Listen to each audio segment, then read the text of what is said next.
All right. Hello again, adventurers, and welcome to another exciting in-depth review. Today, we're going to be doing an in-depth review of the brand new tabletop RPG published by Darrington Press of Critical Role fame, Daggerheart.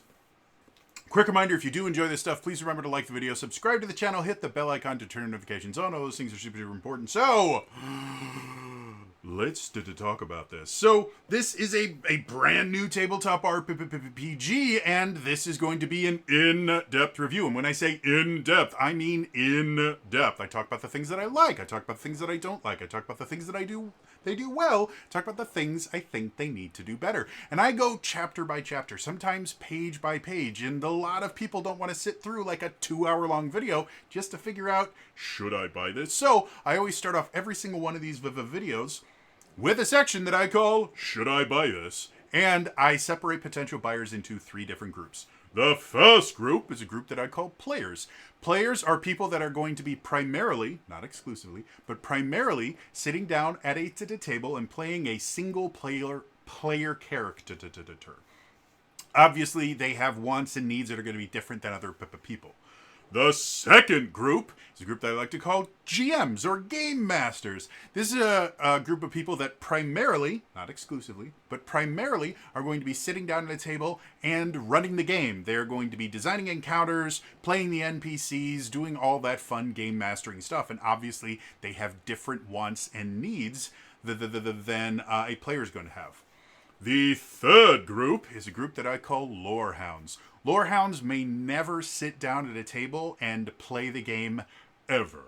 But they're really interested in the lore, the history, all that fun story stuff that comes with a lot of these tabletop RPGs. And obviously, they're going to have very, very different needs than both players and GMs. So, should you buy this game? Well, let's find out. I need my drink. Because can this be an in-depth review if I'm not constantly drinking water? All right, so the first group. Should players buy this game? So, to get the customary nonsense out of the way first, if you want to play this game, you have to buy this book. This is not like a supplement where it's like, well, if there's not enough rules in there, if there's not just enough to justify it, you can skip this one and still be able to play the game. So we're going to get this out of the way for both players and GMs. If you want to play this game, you got to buy this book. Done. Okay, so for players, what kind of things are you going to be getting with Daggerheart specifically? Daggerheart in and of itself, if you watch my Candela Obscura in-depth review, Candela Obscura is a tabletop RPG that was written by theater kids. And what I mean by that is there's, I was a theater kid. I actually went to school for theater. And there's a lot in that book that feels like the stuff that I did when I was actually going to school for theater, like my acting classes and all the other stuff that I did like that.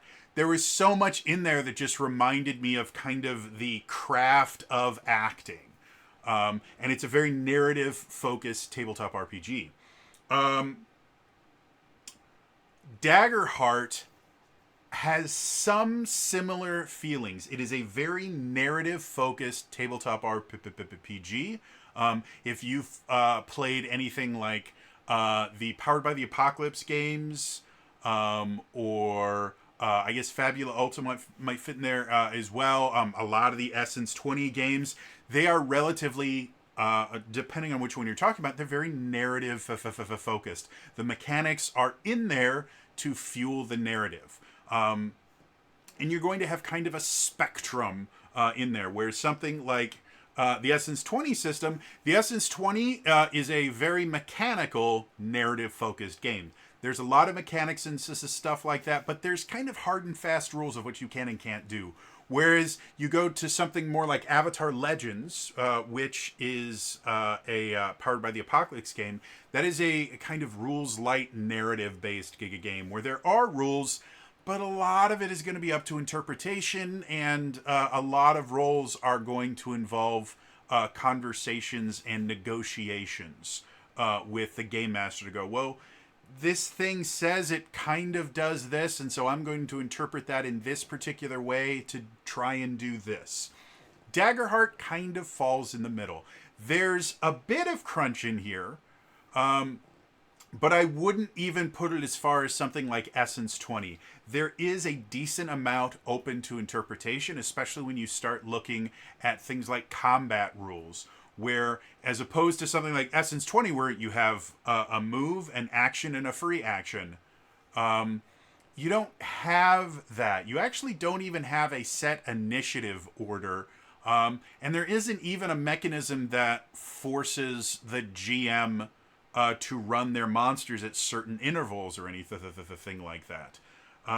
You can make a move on your turn, and that move might include actually moving, might be making an attack, might be making a spell, and as soon as you're done with that, you technically can take another move and do another move over and over and over and over again, as long as it kind of makes sense in this story. And the only time you're going to stop is if another player decides to make their move, or the GM interrupts in some way. They can spend what's called fear to do that.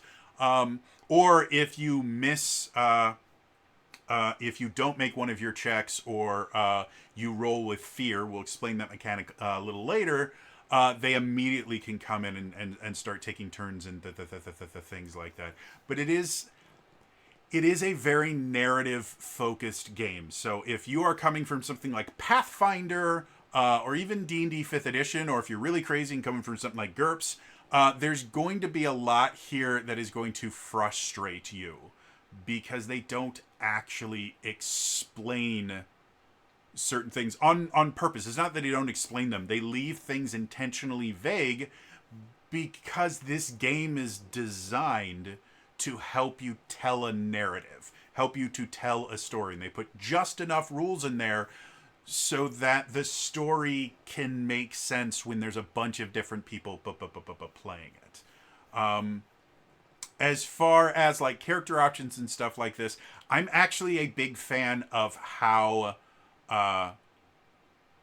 Daggerheart does their character creation and things like that. You basically have 3 different pieces of your character.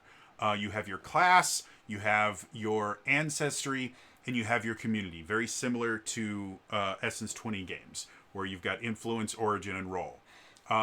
Class is fairly self-explanatory, but the classes do get a little bit unique in the idea that you technically are not getting very many abilities from your class. You basically get one wholly defined ability that requires you to spend hope to use, and then you'll get maybe one or a few class features that as the character levels up, they'll level up as well. And that's it. The grand total of things you get from your class is maybe 5 to 7 different things on your character sheet through the entirety of the lifespan of your character.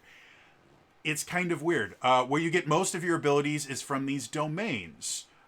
Each class has 2 domains that they can use the abilities from, and every single domain is available to at least 2 different classes. I don't know if there's any domains that actually are available to 3 different classes. I haven't done that much research on it. I just finished the darn book. So creating unique characters can be a little bit strange at times. Like when you're building your character, a lot of times you're gonna, well, here, let's go to Arcana. I'm gonna go all the way to the back of the book where they have, so I don't have to go. Okay, so for the Arcana domain, which really, that's what we're gonna do. All right, let's go to Bard real quick. Grace and Codex. Let's try for that. So I have both of them there. So Codex domain. So in the Codex domain, which is one of the domains for the Bard, you have two different abilities. Book of Ava, Book of Typhar, something like that. And then in the Grace domain, you have three abilities that you can choose from. And I believe at level 1, you choose two abilities. So you basically have a choice of, for the Bard, you have a choice between 2 of 5 different abilities, which basically means, and you also have a subclass that you can choose from, which will modify how certain things work. So if you're playing a game and you have 2 people that want to play the Bard, in something like D&D 5th edition, even if you're using 5.5, you can have 2 people playing a Bard that play completely differently. Because their choices of spells might be different, their subclass at level 3 will be a little different, and they can choose feats and other things like that to make the classes play differently. And if you're doing 5.0, there's a plethora of different things that you can do to make the characters play differently. For Daggerheart, as it is right now, having 2 people playing the same character is not going to feel good. In fact, they even put disclaimers in here to mention, hey, if you choose a class that shares a domain with a class that another player has, you should probably, when you're creating your character, when you're leveling up, you should probably have a conversation with them to make sure that you aren't choosing the same abilities from that domain. So the variety of characters is a little bit more limited. Not to the point where I would, not to the point of like Final Fantasy XIV, the TTRPG, where you are literally playing pre-generated characters. This, you have a lot more that you can do to customize your character, especially when we start looking at weapons and things like that. But it's still very, very limited, even when you compare it to like a base version of a tabletop RPG, like D&D 5.5 or the Power Rangers RPG or something like that. It's much more limiting as far as the variety of characters that you can make. That's not a particularly bad thing. Again, a lot of this game is about telling stories as opposed to like builds and the things like that. So you could play the same character in 2 different campaign frames and have a completely different experience. So there is a lot of variation here, but for players specifically, I think if you do come from a more traditional tabletop RPG like D&D or Essence 20 or something like that, you are going to feel a little bit limited in your choices in Daggerheart. That being said, once you start adding in the ancestries and the communities, effectively ancestries are your race and communities are your backgrounds if we're going to go on D&D 5th edition stuff. And the ancestries themselves are actually pretty interesting as far as what happens. Like the first ancestry, because I think it's just alphabetical, the first ancestry they list in the book is called the Clank. They're robots. You want to be a robot? That's where you get robots from. And they have 2 different features that are built into the ancestry. You have purposeful design, which basically gives you a bonus to one of your experiences, which is their version of a skill system. And then you have efficient. When you take a short rest, you can choose a long rest move instead of a short rest move. Effectively means you can get a partial benefit of a long rest when you take a short rest, which is a really, really big deal when you start seeing how long and short rests will work. So compared to something like 5.0 D&D, where your race was really just a collection of stats that you used, and even in 5.5, there's not a ton about your race that you use after character creation, aside from maybe like one ability. Your ancestries in this are definitely going to change how you play your character, and it might help you decide what abilities you want to use, and the things like that. And then the communities are slightly less impactful, but still relatively useful. Depending on the community that you choose, a lot of times they will give you advantage on some sort of check. And advantage in Daggerheart is not D&D advantage. It's basically, if you have advantage, you roll a d6 and add it to your d20 roll, as opposed to rolling 2d20s and taking the higher or the lower. Disadvantage works the same way, but instead of adding it, you subtract it. And you can have multiple sources of advantage, but at most you will only ever add one die to the roll. So you just have multiple advantages. You take the highest number out of all of them. Multiple disadvantage the same, but the lower number. So a lot of times your communities are just going to be giving you advantage on certain the things. They tend to be a little bit more role play focused than things that are going to be very useful in combat. Whereas your ancestries, a little bit more variety in stuff. Some will give you combat advantages. Some will give you role-playing advantages. Some will be a little bit of both. Overall, if you enjoy a good narrative in your games, you're really, really going to love this. And if you get a good GM, feel free to stay tuned for the GM portion if you want to know what I feel about that stuff. One of the things that this game does really, really well is they took a page directly from 4th edition D&D and Flea Mortals, which is Matt Colville's supplement for D&D 5th edition, in the idea that monsters have roles effectively that kind of dictate how they work in combat and things like that. And combat in this game, despite the fact that it's not technically designed to be played on like a grid, like something like 4th edition or 5th edition really is designed around, there is a lot of tactical aspects to the combat, and depending on how creative your GM wants to get, for people that are very, very motivated by, I want to go in, I want to fight in battles, and I want to be the hero and stuff like that, you are going to be able to have a lot of fun in this game. It's not just going to be, oh, look, there's the bad guys. Let's see if we can take all their hit points down to 0 as fast as possible, and then we win.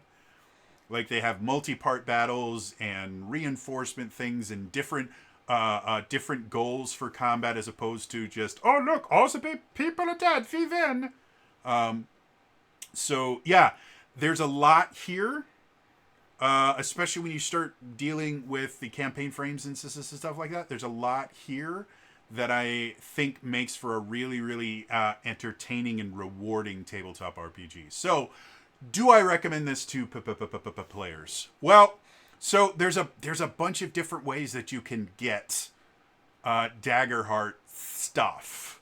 And so, depending on how you want to go about it, the physical version, the core set, which is what I have here. It comes with the Daggerheart. They do have these cool little bookmarks that are not the greatest quality. We'll talk about it when I'm actually doing the full in-depth review.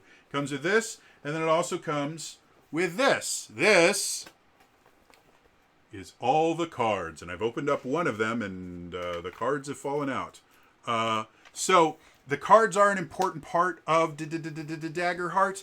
They list the cards in here, but the character sheets are not really designed for you to write down all of your abilities on them. They're designed for you to use cards. So even if you use like a digital copy of it, like the PDF copy that you can get through DriveThruRPG actually has prints on your own cards so that you can use them. You can see this is a card right here. This is a 3rd level Bones ability, I think is that symbol. I can't remember specifically, but that's the ability. And so what you're supposed to have is these cards to kind of keep track of your various abilities. So the core set itself that comes with the cards runs for $59.99, $60 in the US. They have a bunch of different crit roll stores that you can buy it from. And as of right now, it includes a PDF of the rule book.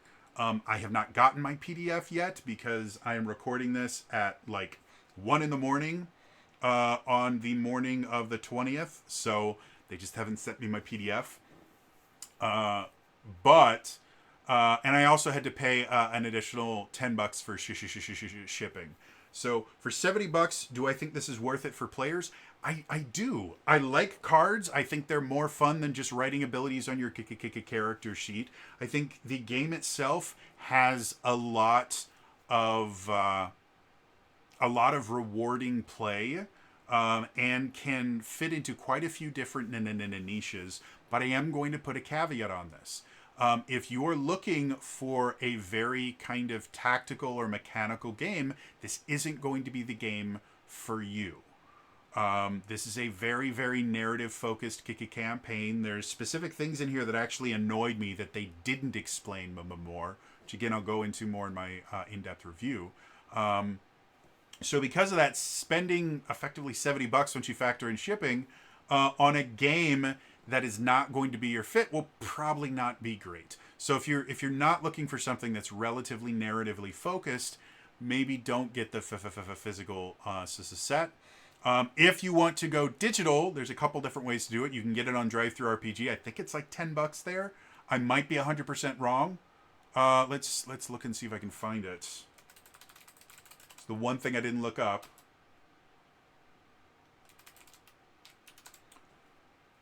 Darrington Press. No, it looks like it's much more expensive there. Yeah, so the core rulebook is $30. That makes a lot more sense. So the core rulebook is $30 on there. If you get it through Demiplane, which is their digital version, you can get it for $35, and for $10 more, you can get the PDF with that as well. So there's a bunch of different ways, ranging from $30 for just the PDF, $35 for the whole digital tool set that includes character creator and stuff like that, and then $45 for the digital rule set and a PDF. So do I think this book is worth $30 plus however much it costs to print the cards that you need? I do. I think it's a great book, and even if you're not a huge fan of narrative-focused games, I don't think $30 or $35 would be enough for me to feel like I regret my purchase, even if I was looking for something a little bit meatier. So for players, if you're willing to play a very narrative-focused game that does have mechanics, does have combat and other stuff like that, it's just not the focus of the game, then definitely go ahead and get the physical copy. The cards themselves, I think, just about pay for effectively the additional, $25 I think these cards are worth the extra $25. And as of right now, you get the PDF for free, so that's really nice as well. If, however, you're looking for something a little bit more mechanical and stuff like that, looking for something with a little bit more meat to it, maybe avoid the physical, because it might feel like you're just not getting enough for it, and go with the digital. The digital version on Nexus or Demiplane has a character creator in it, so you won't actually need to have your own set of cards as long as you have access to your Demiplane. And the character sheets for other Demiplane things like Avatar and stuff like that, they actually do work on mobile. If you go to the Demiplane website through your browser on your phone, your tablet or something like that. So they don't have a specific app for it, but they do just work on mobile. So as long as you have that, you can still run your characters directly from your phone or your tablet and still be able to play and have a lot of fun. So yeah, moving on. The second group. Should GMs buy this book? So, let's talk about Daggerheart. One of the interesting things about this book, the book itself is divided into 5 chapters. The first chapter is for players. It is the character options chapter. They call it Preparing for Adventure. Again, I'm not a big fan of putting character options before the rules are explained. They didn't listen to me. it is what it is. Chapter 2, Playing an Adventure, is kind of a combination of the mechanics themselves and a little bit of GM advice. But once you get to Chapter 3, Running an Adventure, you have your kind of standard stuff that you would expect to see in a running an adventure thing. They explain how the game works. They talk about when you should use the various systems, like when the GM should be making rolls as opposed to having the players make rolls, how to use the fear system, which we'll talk about more in the in-depth review, how to pick out, your roll difficulties, your adversary rolls, all those different things that you need to do as a GM. In addition to that, they also have guides on things like running a session, running a one-shot, running a campaign in this. And they're actually really good advice for GMs in general. Like the one-shot advice is literally just a bunch of blanks that you can kind of fill in to create a one-shot out of nothing. So if you are just suddenly put in a place where it's like, oh, I have to run a game, you can use this little outline to kind of create a very simple, very quick to run one shot. But it's when you start getting into the things of like running a campaign and other things like that, they start talking about how to build a map. They have a bunch of blank maps in here that you can use, very similar to how Fabula Ultima does it, where in the core book, Fabula Ultima has 2 different blank maps that you can just kind of use as a guide so that your players have something, but you can fill in all the blanks and things like that. I will say the blank maps for Daggerheart are significantly more detailed than the blank maps for Fabula Ultima, where the blank maps for Fabula Ultima are basically just land masses with nothing on them. Whereas the Daggerheart maps have forests and cities and all this stuff, so you're going to have a little bit less freedom than something like Fabula Ultima, but it's still a very, very useful tool, especially if you don't want to have to build your own map. Like, that can be really, really rough to do. But then they have other advice, like they have one section called Filling Space, Leaving Blanks, which basically kind of gives you guidance on, well, this is how you can create a world with enough not written that the players get to create along with you. Or they give advice on how to incorporate player backstories. They even have an entire section where they basically give you examples of how to take notes to remember key important parts of characters' backstories, and they give you example characters. Like, the first one they have is Marigold Sook, I would assume is how you pronounce that, S-E-O-K, who's a Seaborn Elf Ranger.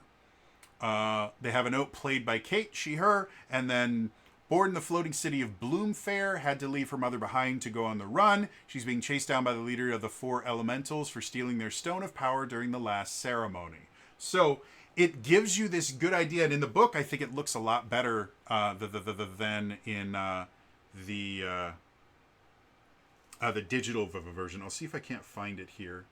Social conflicts, using downtime. There is... Am I in the right chapter? Rerunning the adventure. Okay, there we are. NPCs, asking questions, lines and veils. There we go.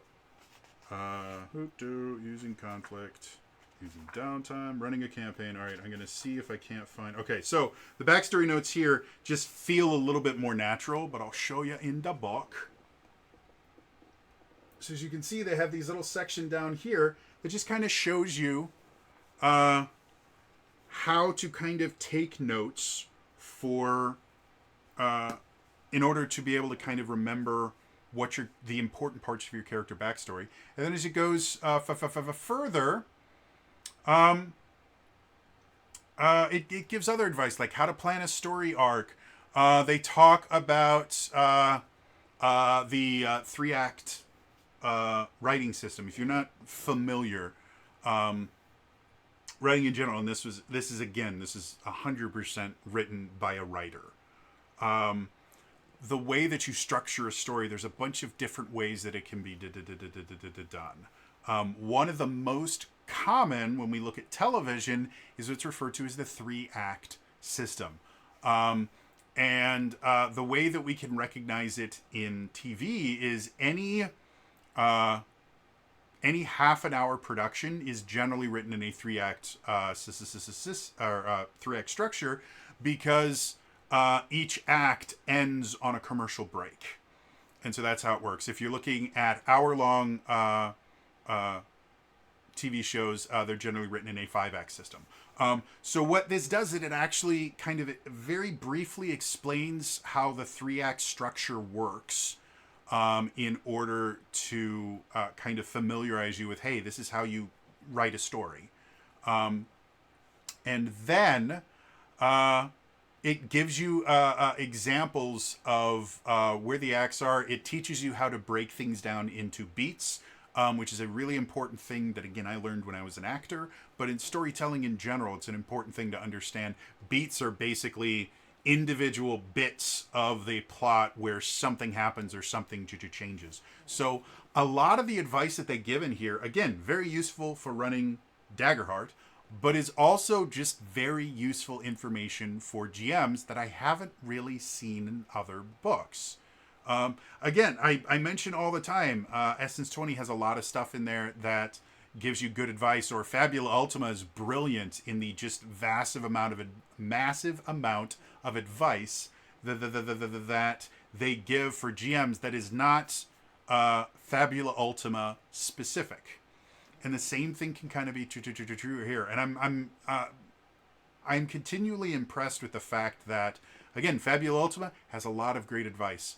A good portion of advice is not repeated here. They give a completely different set of advice, very much from a storytelling / like classically trained writer's perspective, talking about story beats and act structures and things like that. And it's all very, very, very, very useful. So even if you're not going to be running Daggerheart specifically, there's a lot of good stuff that you can learn from this book. And then we can get into... I have to clear up my things here. There's so many things. And then you can get into what they call their campaign frames, which are basically little mini campaign settings. And these campaign frames are great. The frames themselves are really interesting, and they take some pretty kind of obvious inspiration from a bunch of different things. Like the Witherwild is like what's the name of the thing? Give me a second. Touchstones. Nausicaa in the Valley of the Wind, like the Witherwild, takes heavy inspiration specifically from Nausicaa in the Valley of the Wind.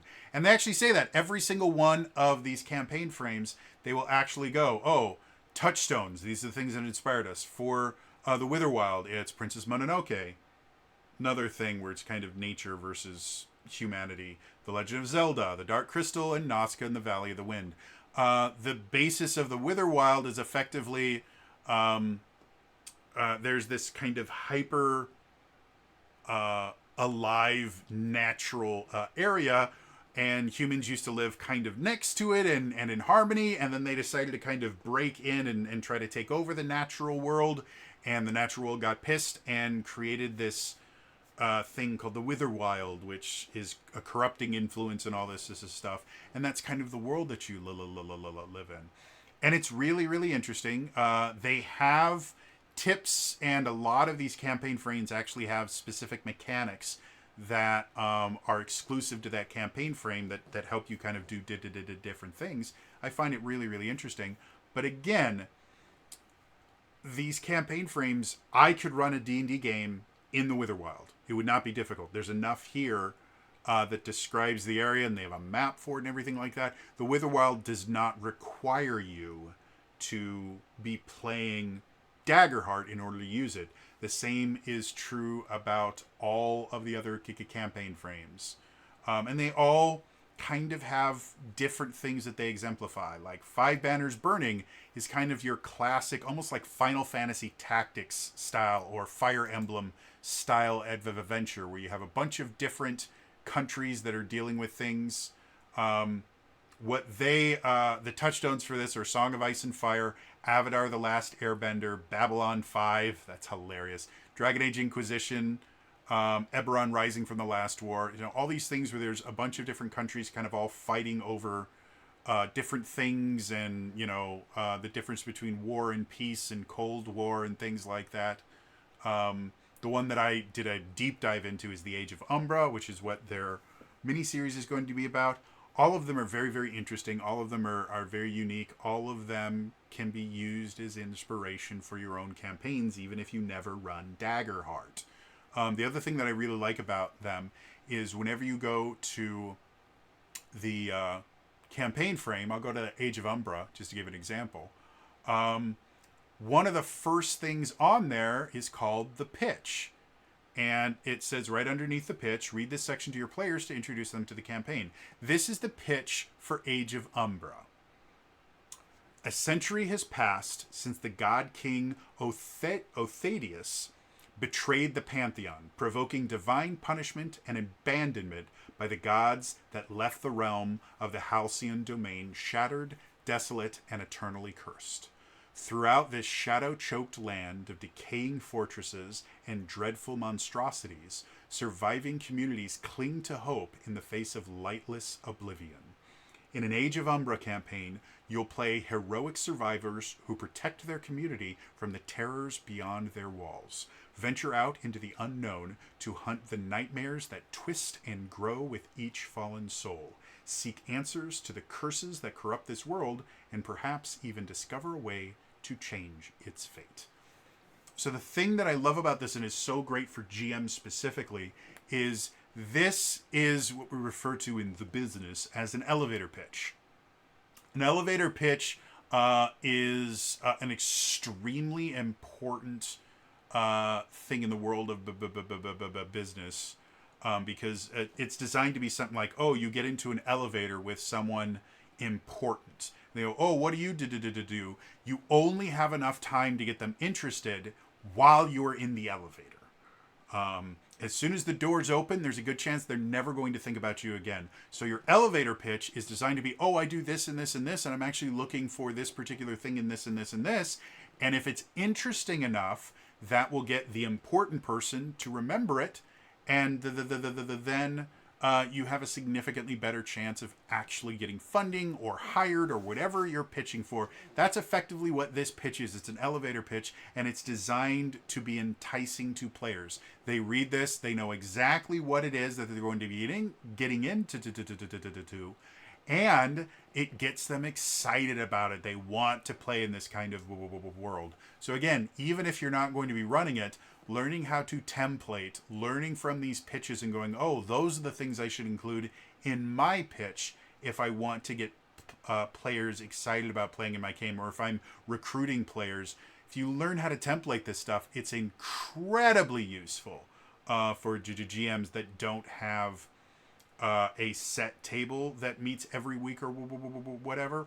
Or if you want to start venturing into conventions and things like that. You don't have to be part of an organized play program to run games at conventions.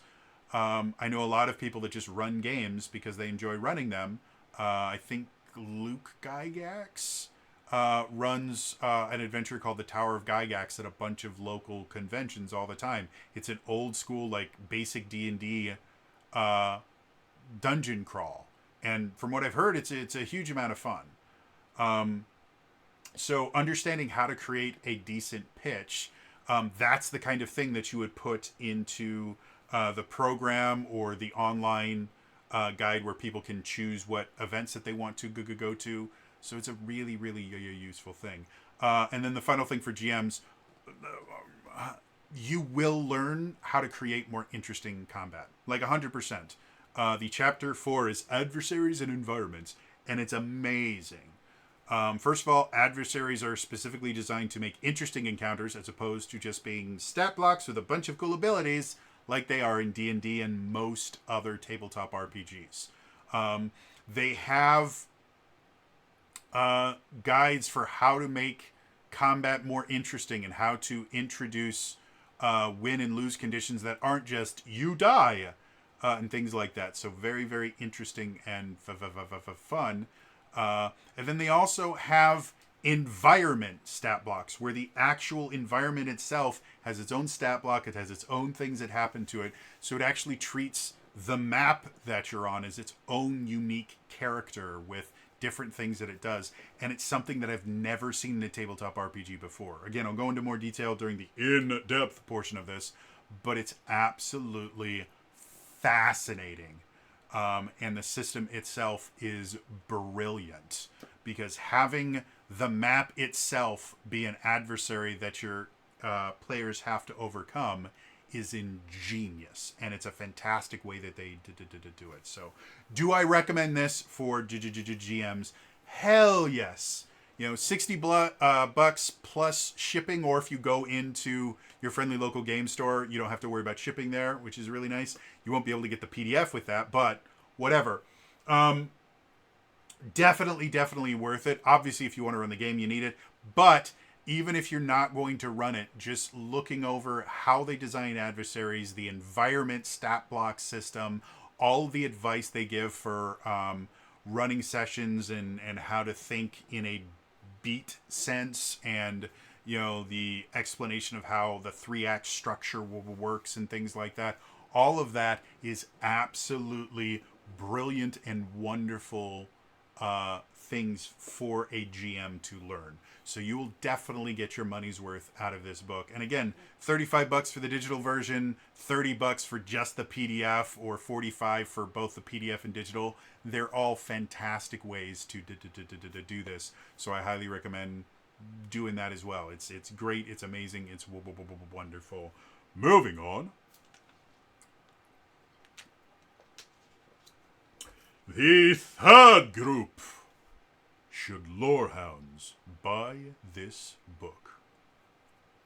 This one gets kind of interesting. I mentioned before, this is a very narrative-focused game. And one would think if it's narrative-focused, then there's a lot of narrative in here. There isn't as much as you would think. Because this is a very narrative-focused game, and there aren't a ton of narrative-focused games out there. Or at least this is kind of pitched towards people that are not used to playing narrative-focused games. A lot of this book is kind of a how-to guide on how to play a narrative-based game.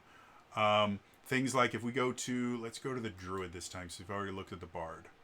The Druid itself has a cool little blurb about the Druid. Becoming a Druid is more than an occupation. It is a calling for those who wish to learn from and protect the magic of the wilderness. While one might underestimate a gentle Druid who practices the often quiet work of cultivating flora, Druids who channel the untamed forces of nature are terrifying to behold. Druids cultivate their abilities in small groups, often connected by a specific ethos or locale. But some choose to work alone. Through years of study and dedication, Druids can learn to transform into beasts and shape nature itself. And after that, the rest of the Druid section, which is really only a few pages, is just mechanics. Which again is not a bad thing. It's what the book is designed to do. But it means that for Lorehounds, you're going to be getting these tiny little bits and pieces of lore, which the ancestries and communities have a lot more lore than the classes. The classes are very, very short, surprisingly enough, because again, most classes, your simple classes, are only going to have 2 pages in the book. The more complex classes might go up to 4 or 5 pages, and that's it. And a lot of that is artwork and framing. Like, it's not like D&D 5th edition where 2 pages is like double columns and solid text and stuff like that. This is a much more kind of scant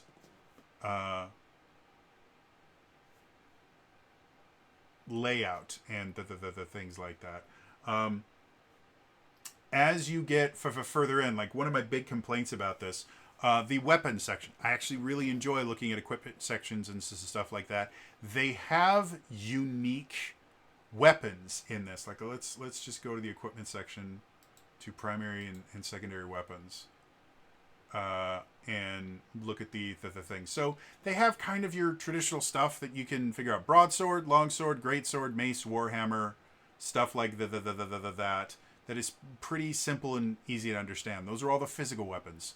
They break down weapons into two types: physical and magical. When you get to magical, they have things like glowing rings, or hand runes, or a dual staff. What is a dual staff? I haven't the foggiest idea. They never explain it in here what a dual staff is. There is a picture of a dual staff that you eventually are able to look at, but it doesn't explain what it is. Like a dual staff and a great staff are shown right next to each other, and the only difference between a dual staff and a great staff is the great staff, one end has a prettier end, and that's it. They don't explain what any of these things are that they just invented for this game. I would have loved to have even just a brief couple sentences going, oh, arcane gauntlets are this and this and this, or hand runes are this and this and this. But the only thing that explains what hand runes are is they use your instinct for your attack rolls. They can attack anything very close, which is effectively within about 10 feet. So think of like a reach weapon in D&D. They do a D10 of magic damage, and they're one-handed. I haven't the foggiest idea what hand runes are. Are they magic spells that you cast at very close ranges? Are they like martial arts that have little bits of shockwave? I haven't the foggiest idea. And they do that quite a few different times, or they will introduce something that is absolutely brand new, that is absolutely unique to this setting, and they don't explain what it is. And we're just supposed to accept, oh, I guess we can flavor it with whatever we want. Flavor is free. And so as a lorehound, there will be aspects of this book that get very frustrating because you're like, oh, this sounds really cool, and then they don't explain it. And this is a very, very long book. As far as core books are concerned, when does this reach in? This gets to 360. Last page is 366. So 366 page book, that is a beast to print. And you get too much larger than that. Like if you look at the Pathfinder 2nd edition core book, I think that goes up to like 600 pages. And that's a beast of a book. Like that is not a fun thing to try and pull out when you're trying to do something. So I can understand them wanting to streamline the book, but for Lorehounds specifically, there's going to be things in there that are like, oh, that's really cool, I wonder what that is, and then they just never explain it. On the other hand, when you go to like Chapter 4, Adversaries and Environments, they don't, like here, let's go to Tier 1 Adversaries. They don't give a ton of information. Like the first Tier 1 adversary is an acid burrower. It's a Tier 1 solo. It's a horse-sized insect with digging claws and acidic blood. And that's really about it. You get a single sentence and a really cool bit of artwork. But when you look at the features and things like that, you can start kind of seeing a story in there, despite the fact that the features are almost purely mechanical. But then we get to the campaign frames. And each one of these campaign frames is its own world with just an enormous amount of lore and interesting stuff. Just so much interesting, cool things built in the campaign frames. And throughout the rest of the book, there are certain sections, like in Chapter 1, they have an area they just call World Overview, which kind of explains the like default setting for Daggerheart, effectively explaining, okay, these are the things that no matter what campaign frame you're using or that, these are things that are going to kind of be similar anytime you're playing Daggerheart. And that has a lot of lore in it. So there are these little pockets of just humongous amounts of lore that are fascinating and really, really great for Lorehounds. And then they have entire sections where there could be a lot of lore, and they just don't, because they're focusing on mechanics and creating a system that you can play and manipulate and turn into your own stories. And so some Lorehounds are going to feel a little bit annoyed when they get to a point where it's like, oh, this sounds really cool. What else is there? Nothing. There's absolutely nothing. They just want you to kind of come up with what it is yourself. And that's so frustrating. I am a bit of a Lorehound myself. I play tabletop RPGs all the time. But a lot of tabletop RPGs, I will fall in love with the lore long before I ever run the game. That's what happened with Fabula Ultima and Lancer, and a bunch of other systems that I've never gotten a chance to play. I love the lore, and there are just so many aspects of this that really, really frustrate me. That being said, do I recommend this to Lorehounds? There is so much in this book that is interesting that for $60, it's the same price that you'd be paying for like the 5.5 PHB. This has a shit ton more lore than the 5.5 PHB. So if I'm making a comparison to what you can currently get, this is a better value than the PHB, than the new Monster Manual, than the Dungeon Master's Guide. So if those were things that you're like, well, you know, $60 wasn't too bad, you will love this. The other thing that I like that I don't think is done well at all on the digital version, but it's very, very possible that the Demiplane Nexus for this is not fully updated. Like I tried building a character and the character options aren't there yet because again, it's only been live for like an hour. So the artwork on the digital version is just not very well. Like, to give you an example. Chapter 1, Preparing for Adventure. Look at this gorgeous artwork. If you look at that same thing on the Nexus, you only get to see the top half of it, and that's it. The rest of the artwork is completely cut off by the text and other things like that. And there's no way for you to see that artwork. So for Lorehounds that enjoy artwork, which I highly recommend you do, there is a lot of value to getting either the physical or the PDF version as opposed to the digital. You actually get to see the artwork as opposed to the Nexus on the Demiplane, where a lot of the most beautiful artwork, the full page artwork that's in here, is cut off and inaccessible to you in any way, shape, or form. So when comparing things like that, I actually do recommend the physical book. And in addition, like all of the cards, I'll pick a different card since I've showed that one before. We'll just pick this for right now. Like, look at this. This is Grimoire, Book of Nurai. Look at that artwork. Let's see if I can get it to focus. Camera doesn't want to focus. That's fine. You can see most of the artwork there. It's gorgeous. It's absolutely amazing artwork. So the physical version comes with tons of cards. I mean, I'll try and show it without having them all fall out. As you can see, there's 6 different decks in here of cards. So there's, and again, the cards are mostly mechanical. There's a little bit of text on there for flavor, but it's almost exclusively mechanical. But each one of those cards has a different set of artwork that's going to be gorgeous and amazing. So I do think for Lorehounds, if you don't mind getting frustrated every so often, then you're like, why is there not more of this? Why do you just create something that sounds interesting and then never explain it? There's still enough here that I can justify $60 or $70 depending on whether or not you need to get shipping with it. And as of right now, if you get it through the Crit Roll store, you get the PDF for free, which is nice.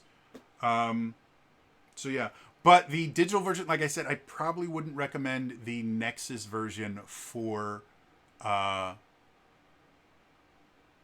for Lorehounds, because again, I don't think it's laid out super well right now. Again, it's very possible the layouts will be fixed eventually, because again, it's only been live for a couple of hours, but it's just not very pleasant. I actually prefer the book over trying to read it on the layout, which compared to like D&D Beyond, I read almost all my books on D&D Beyond, and I don't actually open up the physical copies of them. So yeah. So for Lorehounds, physical, if you can afford it and you like having physical stuff, there's a lot of really great stuff there. Otherwise, go with a PDF.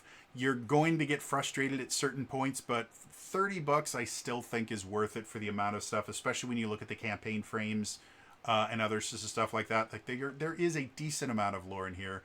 There's just certain things in there that you're like, why wouldn't you explain this? This probably is a very interesting idea that nobody knows what it is and have to come up with it on their own. So, yeah.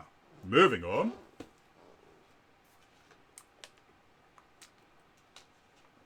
So, quick recap,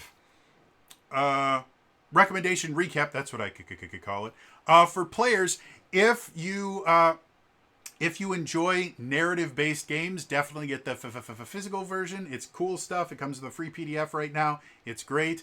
If you're looking for something that's a little bit more kind of combat-oriented or a little bit more kind of crunchy, maybe don't spend all of the money on the physical version, because you're going to feel a little bit let down.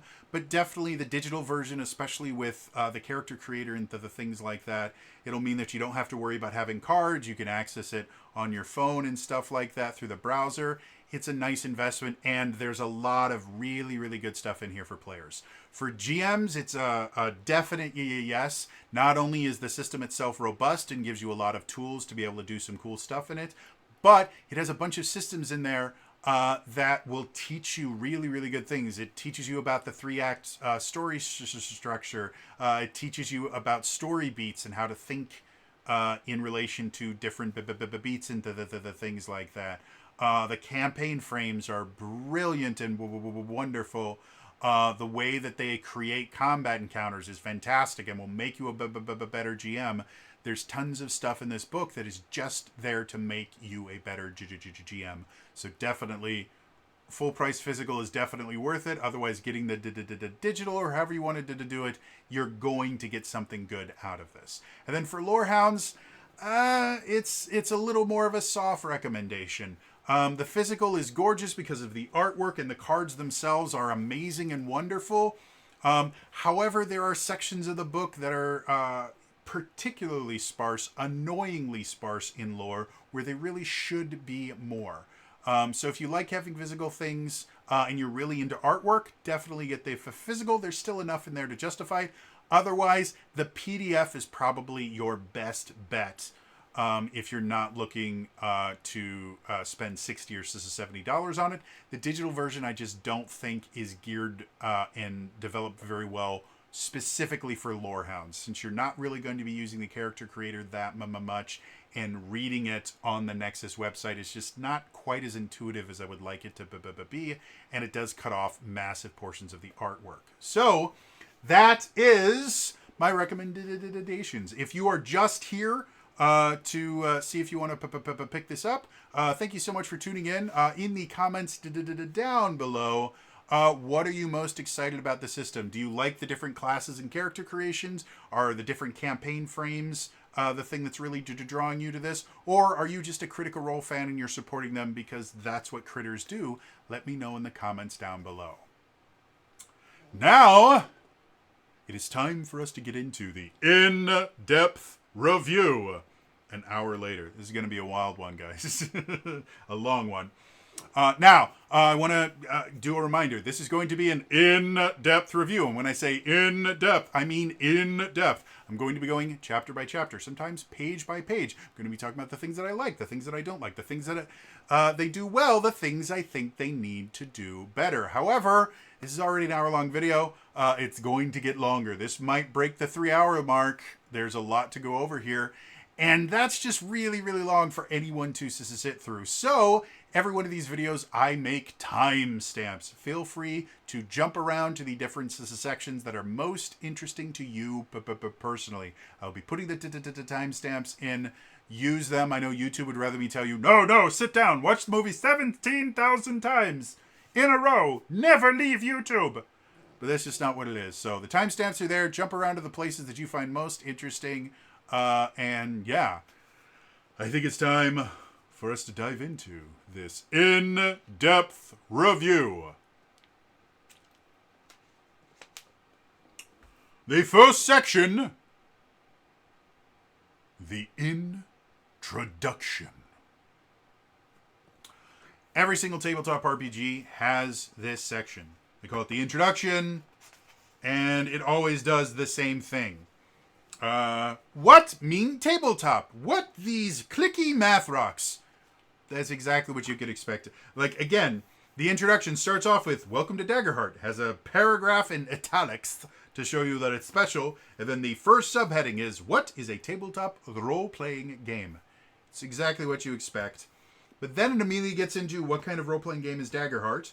The heart of the game. It's got gorgeous artwork here as well. They have a section called Touchstones, which is basically all the different things that kind of inspired them. They separate them into different things. Like for TTRPGs, they have 13th Age, Apocalypse Keys, Blades in the Dark, Pathfinder, The Quiet Year, Flee Mortals. They even use For the Queen from Darrington Press, which was one of their own games, inspired this game. So that's always a fun thing. You're starting to see it more and more often. Like Fabula Ultima does it all the time. They're doing it here. I like seeing that, hey, by the way, if these are things that you enjoy, you're going to see bits and pieces of them in here.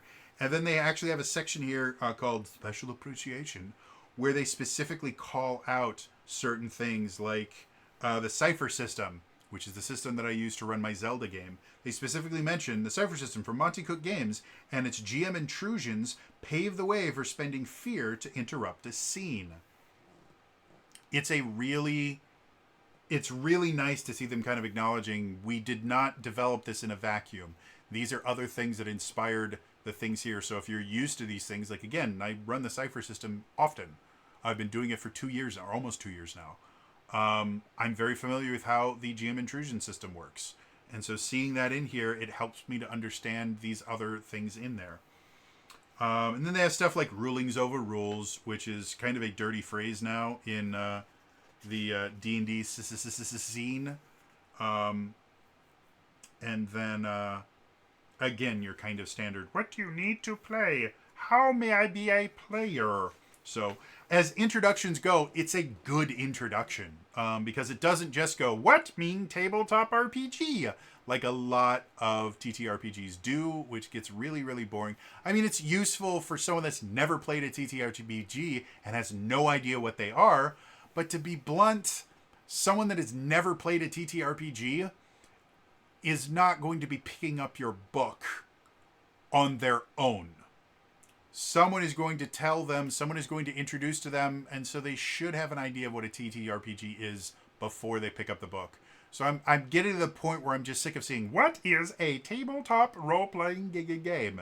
It's one of those things of, yeah, if I didn't know what a tabletop role-playing game was, I wouldn't be reading it. It's kind of like at the beginning of a novel, it's starting off with, what is reading? Well, obviously I know what reading is. I'm reading the book. But other than that, it's a nice introduction. It does more than just, what mean tabletop RPG? And talks about how this particular system changes what a tabletop RPG is, which is what every TTRPG does. So, yeah. Moving on.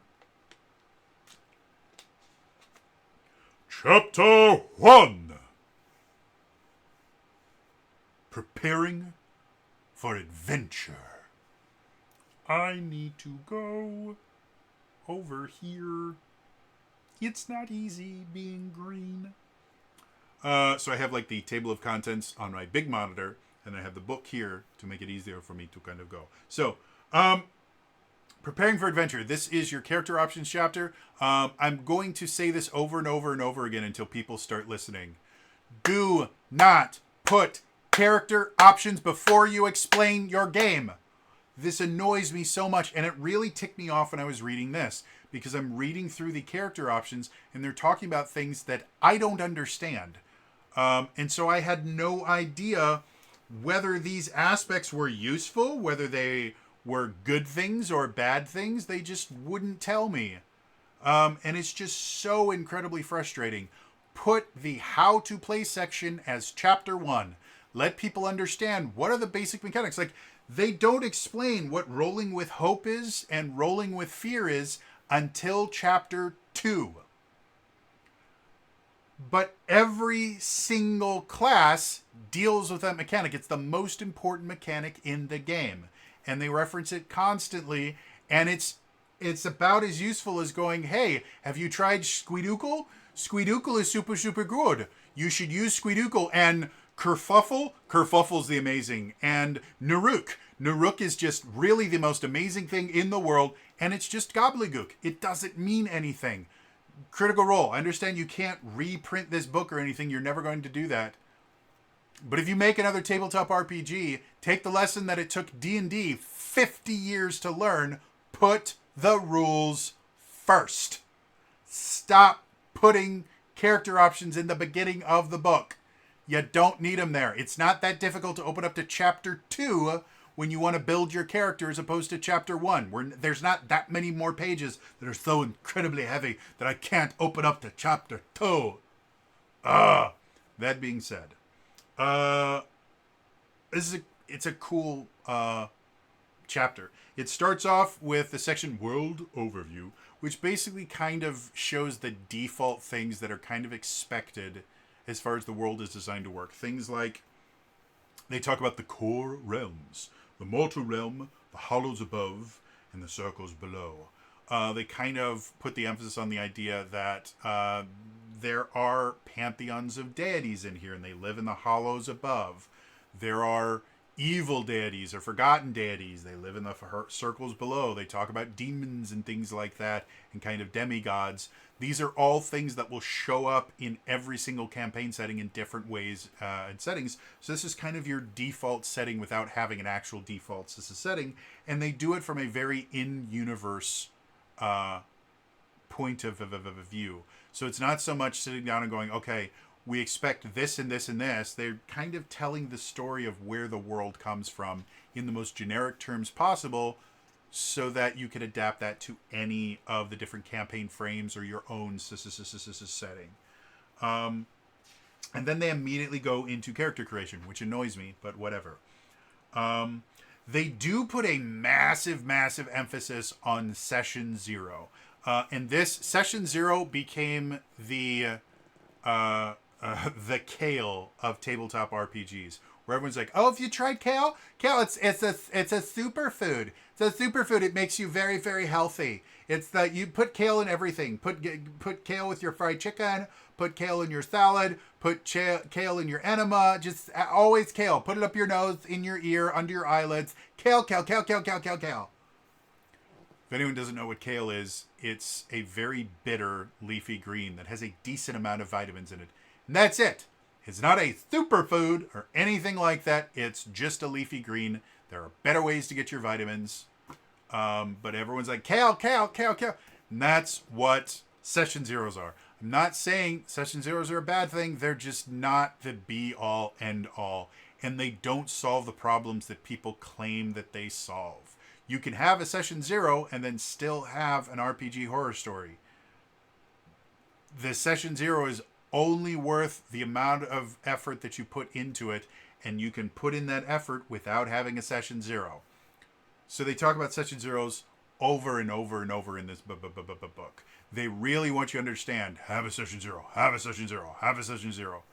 It's fine. I'm not saying it's a bad thing to have a Session 0. I'm just getting tired of reading about how necessary they are. They aren't. I've never had a Session 0 for any one of the long-term campaigns that I've done. The only times I've ever had a Session 0 are for my mini Kiki campaigns, and that's mostly because I'm teaching a brand new tabletop system that I only have 4 sessions to play in. So I use the Session 0 as a way to get the basics of the system across so I can actually tell the story that I want to tell in 4 sessions instead of 40 or 50. It's the only time that I find Session Zeros particularly valuable, other than Fabula Ultima, which is designed around having a Session Zero because you have to build the world in it. That being said, use your Session Zeros if you want. I don't think this is a system that requires them. And then they have a 2-page spread that basically shows the different classes and their subclasses. One of the things that I do find kind of unique about Daggerheart is the subclass and domain system in general, specifically how it can be adapted for supplements later on. What I mean by that is the subclass system, like your subclass is a single card that you get that will change how you play the character pretty substantially, but it's just a single a card that has multiple abilities on it. Some of them are just upgrades of previous abilities, some of them are new things that you can do, but they do kind of change how you play the character, and they interact with your domain abilities. So when they eventually get around to making supplements for this game, rules expansions, new campaign settings, things like that, there's a bunch of different ways that they can go about introducing new character options. They can just introduce new subclasses, which are relatively simple as far as balancing is worried. You really just have to worry about how they interact with the other subclasses from other things. They can introduce brand new domains and just go, okay, this is a new domain that druids and sorcerers have access to.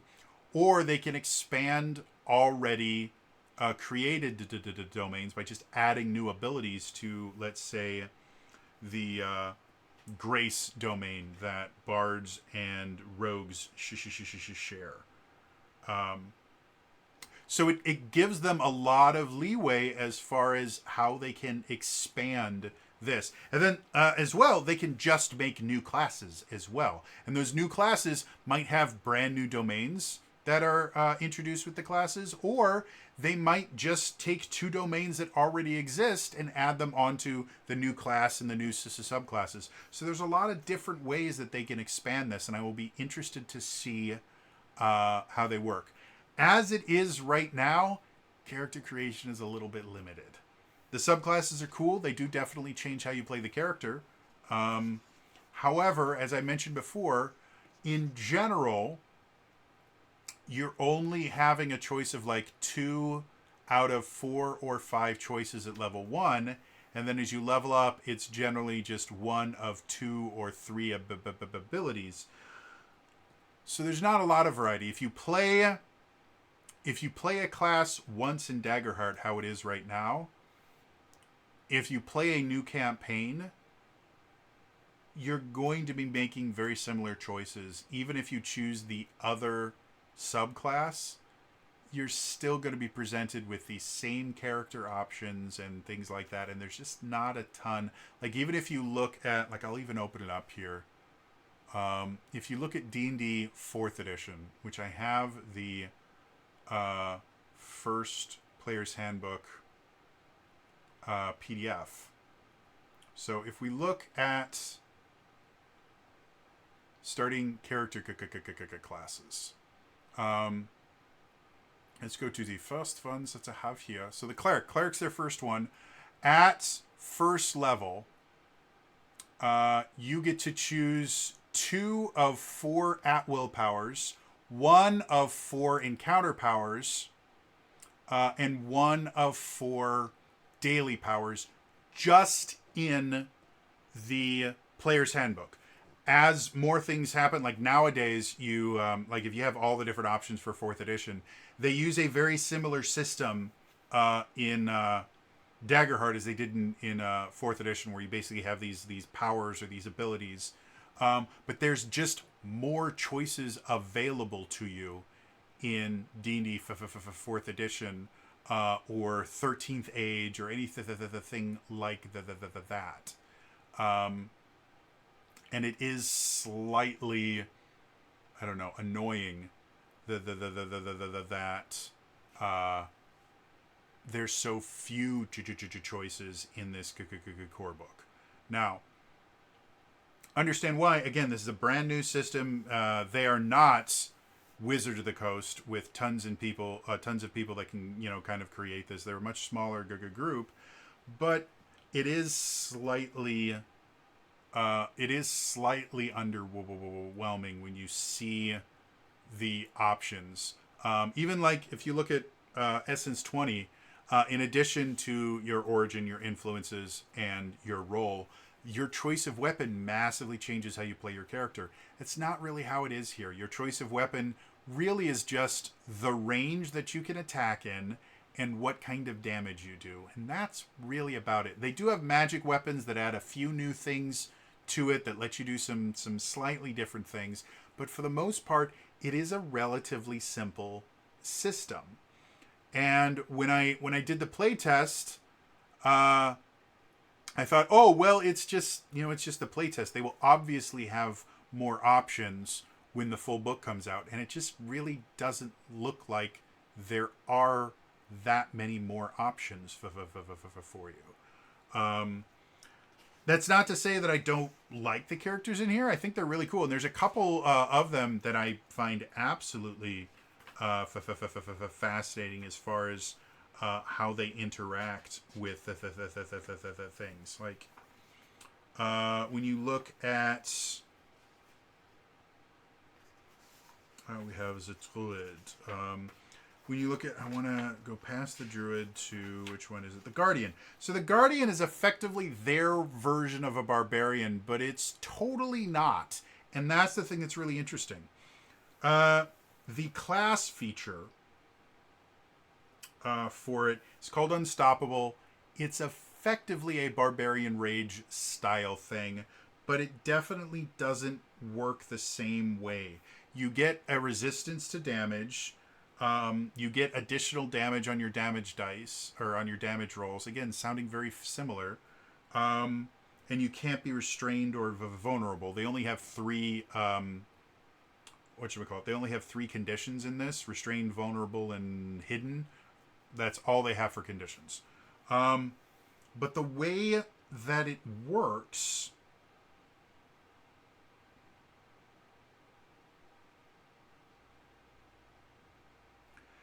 is every single time you deal damage, you have an unstoppable die. So when you become unstoppable, you get a unstoppable die and set it at its lowest value.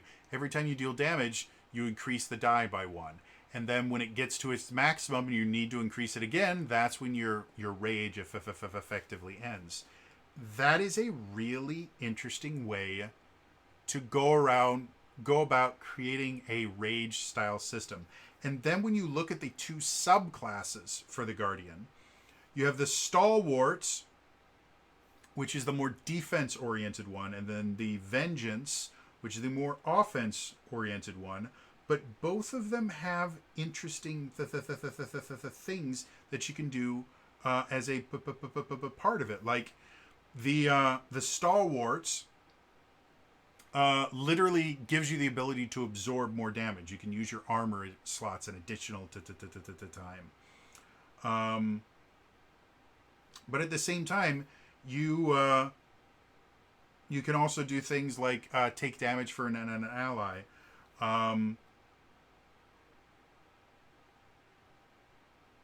Or just run over to an ally and prevent them effectively from being knocked out. Like it's a very defense-oriented thing, but it's also a barbarian. And then when you also look at the abilities available to you through your domains, like it's a very interesting character. And the same thing is true about the Vengeance. The other one that kind of surprised me was their version of the Fighter, which is, what do they call it in this again? I think it's Weapon Master. Warrior, that's what they call it. They call it the Warrior. Their class feature is Attacks of Opportunity, something that has kind of become a default in most tabletop RPGs. And the reason being is having a disadvantage from running away from your enemies makes ranged characters slightly less powerful, which is important because if there's no bad downside to melee characters getting close enough to ranged characters, they really are more powerful than ranged characters. So attacks of opportunity were basically created, and different versions of it, basically created to rein in the power of ranged characters. So they have attacks of opportunity, but they're specifically a warrior class feature, and I find that absolutely fascinating because it means that your warrior character, no matter whether they go Call of the Brave or Call of the Slayer, they're two subclasses, they're going to physically play the character differently than any other weapon-based class. And just because of how the game is set up, technically any class can use any weapon. There's no real limitation on it. So if you want to be a sword mage, you can be. You can be a wizard that uses a sword, and there's a bunch of different ways to do that. The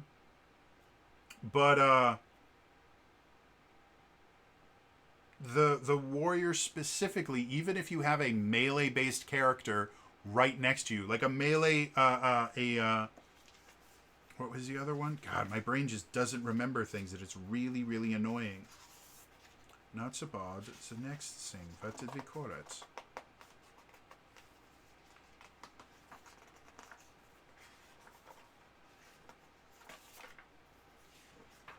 I swear to you guys. Oh, I can just look here, you dipshit.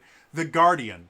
Even if you have a Guardian, the Guardian and the Warrior, I think, are the only two classes that don't have a spellcasting thing.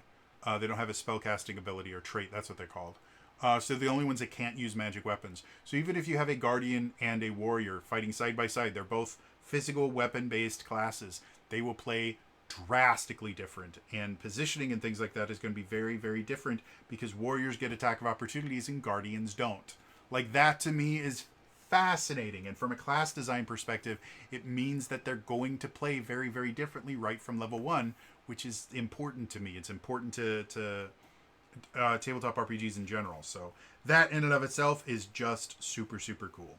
When we get to the Ancestries section, I'll show you a picture from this because I do find it fascinating. You see this constantly throughout the book. You will have like really gorgeous full art, and then you will also have effectively like concept art next to it, almost as if you were reading an old school like Explorer's Diary or Medical Diary, like if you the original on the Origin of Species. If you ever get a chance to read it, don't. It's unbelievably dry, and a lot of the stuff that was written in there has been disproven. If anyone thinks like the theory of evolution was come up by Darwin and what he came up with, it is very, very different because Darwin admitted this when he wrote On the Origin of Species. They simply did not have enough information. They didn't have a complete enough fossil record. They didn't know anywhere near enough about the world for him to be able to really theorize much at all. But if you ever get a chance to read the original On the Origin of Species, there's all these little like drawings and notes, and that was a really, really common thing for explorers and scientists and things like that. And I think they still do this. They will do sketches and stuff like that. Like scientific sketching is a real thing. Especially if you're going to be the kind of scientist that goes out into the real world and has to actually observe natural phenomena happening, you really do need to be able to sketch. And so you kind of have these little scientific sketches of these various ancestries and stuff like that, and I find that absolutely fascinating and wonderful. I don't know, like some people might make it look like, oh, they didn't finish making the book because none of this stuff is illustrated, but it feels like a scientific journal as opposed to a TTRPG, textbook effectively. And I really, really love those little bits that they have in there that make it feel like this is an in-universe description of all these things. Like for the fairies. Fairies is one of the ancestries. One of the things that they actually diagram out, and I'll show it to you right here, they talk about, right here, the different kinds of wings. And again, I don't know if my camera is zooming in correctly on that. But they basically have 3 different styles of wings. You have mono wing, tri-wing, dual wing. And they're actual insectoid wings. Like this is how different insects have wings.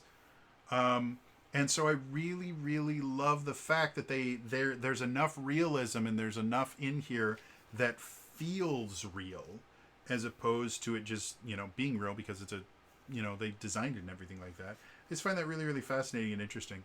I'm about to sneeze too. Oh, excuse me. So, the ancestries, like I said, some of them are really, really interesting. Like the Galapa, whatever you call it, the turtle people. Their ancestry features are shell. You can retreat into your shell. And retract. Or no, shell is you're harder to hurt. You get a bonus to your damage thresholds. We'll talk about that when we actually get to the section that explains what all that means, which isn't in chapter 1, which annoys the hell out of me. And then they have an ability called retract, which allows them to just shrink into their shell to be more protected. And I just love that. Because again, it's an ability, the way that the ability is designed is it's not something that's useful at low levels and then never useful again, which is one of the biggest problems that 5.0 Dungeons & Dragons had, and a lot of other TTRPGs have as well. Like Pathfinder, your racial abilities are mostly useless after a certain point. Your race is mostly just stat increases, and then you can just kind of forget it for the rest of the game. Pathfinder 2nd Edition is slightly better at this because they have a bunch of racial feats. But even that, the stuff that you earned at first level isn't really that useful once you start getting more racial feats and the things like that. So these things are actually useful your entire adventuring career, which is a little bit shorter than D&D. You only have 10 levels instead of 20, and every time you level up, there's just less that you get in general. Because again, it is a smaller game, just overall. And they do have a mixed ancestry feature, which again, this is where people that like really crunchy TTRPGs, this is going to be one of the stumbling blocks for them. Because the mixed ancestry is literally, just choose 2 ancestries and each ancestry has 2 different abilities.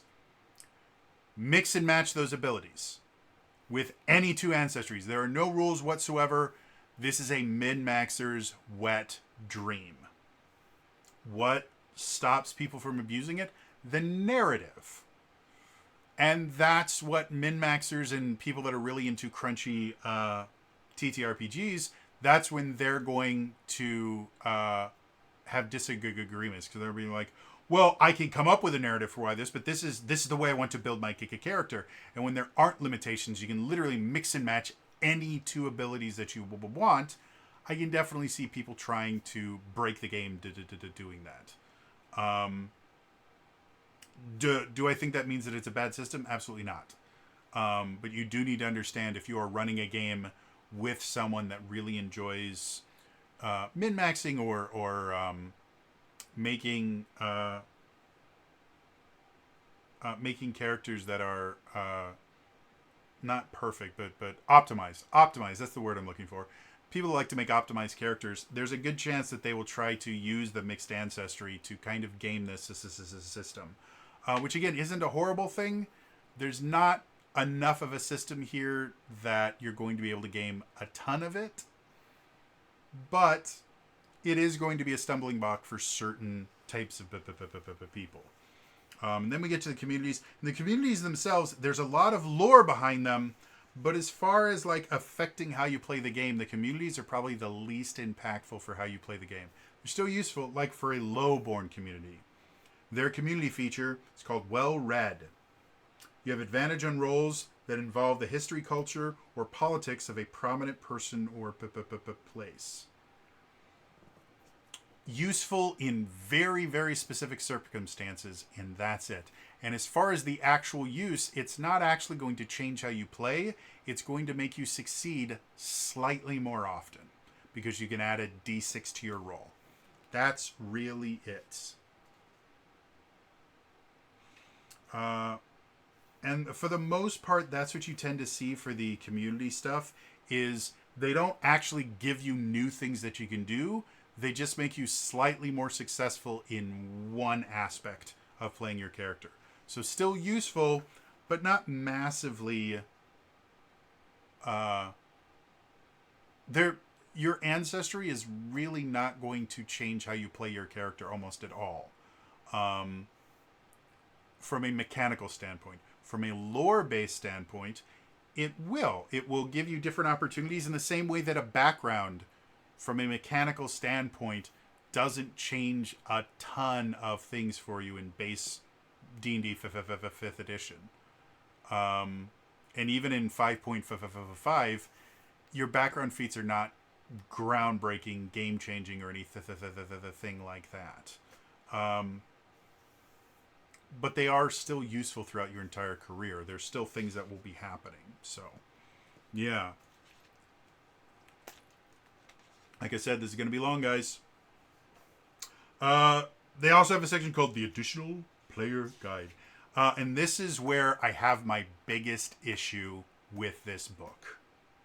So, the first page for the Additional Player Guide talks about adjusting abilities and spells. Basically, flavor is free. Feel free to flavor things and change how things work based on how your character works. I guess adjusting abilities and spells is not that because it goes directly into the next place.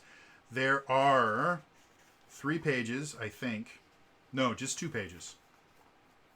At the very end of the players that talk about disability. First one is playing disability with purpose and respect. They list the author here, so I am going to specifically call out the author here because I'm not pleased with this. Drew Dickey is the author, and I understand the intent behind this. However, this is not okay. So, playing disability with purpose and respect, this is a thing. Something that annoys the hell out of me, and I've said this many, many times before. I'm disabled. I'm 100% permanent and total disabled. My disability does not make me a more interesting person or more well-rounded character. It massively changes how I interact with the world. And the world is not disabled friendly. I consider myself a disabled rights advocate because you have to be to exist in the world. I had to fight for 4 years to get my disability acknowledged by the government. I have to prove that I'm still disabled over and over and over again. Like I'm under a microscope at all times, and it's not fun. So when I hear people going, "Oh, well, I want to play a character with this disability," it annoys the hell out of me because they're treating it as like a quirk for their character to make them more interesting. And it's not. Disability changes how you interact with the world. And that doesn't mean that it's this evil, horrible thing, but it's not a party quirk. Doesn't make me more interesting. It's part of who I am. And it changes how I have to view the world. Now, this particular couple pages by Rudicki is decent because it talks about the idea that here. I'll just read the introduction from it. Portraying lived experiences such as disability other than your own is a powerful way to broaden your perspective when done with respect. Equality, disability, accessibility, and accommodations are a meaningful part of fantasy world building. For players interested in exploring these elements at the table, it's important to take care to avoid stereotypes and learn from disabled people themselves. So that in and of itself is nice advice, but it doesn't really talk about the elephant in the room. My disability is not a quirk that you can add to your character to make them more fun. It is something that changes my life. And they do treat it with a pretty decent amount of respect. They actually have specific sections, like they have a section written by Devin Rue about playing a blind or visually impaired character, where I'm assuming Devin Rue is either visually impaired or blind, or has significant experience with the visually impaired and blind community, which is its own community. And they have another one called Playing a Deaf Character, written by Rogan Shannon, which specifically talks about some aspects of the deaf community, but not nearly enough. It's mostly just, hey, let's make sure you understand, not all deaf people are the same. So that's great. And they do talk about in here a couple times, there are a lot of people that don't want a quote-unquote cure for their disability. The deaf community is a robust community. And there's actually a lot of controversy around the idea of cochlear implants, which are implants that can give someone that is either has no ability to naturally hear or has extreme enough difficulty and impairment in hearing that they're effectively deaf. And it gives them the ability to hear. There's all these different YouTube videos where you see, girl hears her parents' voice for the first time and they break down in tears. It's a real thing. But it's also a controversial thing for the deaf community, because the deaf community doesn't see themselves as lesser because they can't hear. They see themselves as different. They interact with the world in a different way. The same thing is true about the blind community. Not everyone in the blind community considers themselves quote-unquote disabled or somehow lesser because they can't see, because it just allows them to interact with the world in a different way. And so they do kind of make mention about that. But the thing that really, really upsets me, they talk about, well, here, I'll read another excerpt. Disability is a broad category. It's a very true statement. And some are more visible, both literally and metaphorically, than others. Some disabilities commonly touched on and explored at the table include limb difference, basically anyone that has anything that is different than kind of your standard 2 arms, 2 legs, 10 digits on, or 5 digits on each one of those. Low mobility and mobility aids, things like, they have the combat wheelchair in here, or their version of it. Low vision, hearing loss, neurodivergence, and mental illness. So they specifically talk about neurodivergence and mental illness. And they do go into more detail about neurodivergence. Neurodivergence, a little bit further on, a blanket term that covers autism, ADHD, learning or cognitive disabilities, PTSD, and more. And mental illnesses can also sometimes be considered invisible disabilities. When building an inclusive world, it is important to consider disabled people from all walks of life, not just those who are most visible. This is very, very good information. I have multiple invisible disabilities, and because my disabilities are invisible, it's one of the reasons why it took me, like, I think it was 4 years. I can't remember anymore. 4 years to get my disability acknowledgement, and 2 different processes. Like, I applied for disability, got rejected like 5 times, including once where the judge just made up shit so that she could deny me. And then I had to apply again and go through the entire process all over again. It took years because invisible disabilities are very difficult to quote unquote prove. And it wasn't until I started developing non-visible or visible disabilities like my tremor and the seizures that I have and other things along those lines and my hip disorder and all these other things that they finally started taking me seriously. So the idea that invisible disabilities exist is a really, really good thing to point out. And they talk about the fact that it's something that can be explored at the table, and then they never mention mental illness, neurodivergence, or any invisible disability ever again. The rest of these, just 2 pages, is entirely about visible disabilities, disabilities that are very, very easy to see.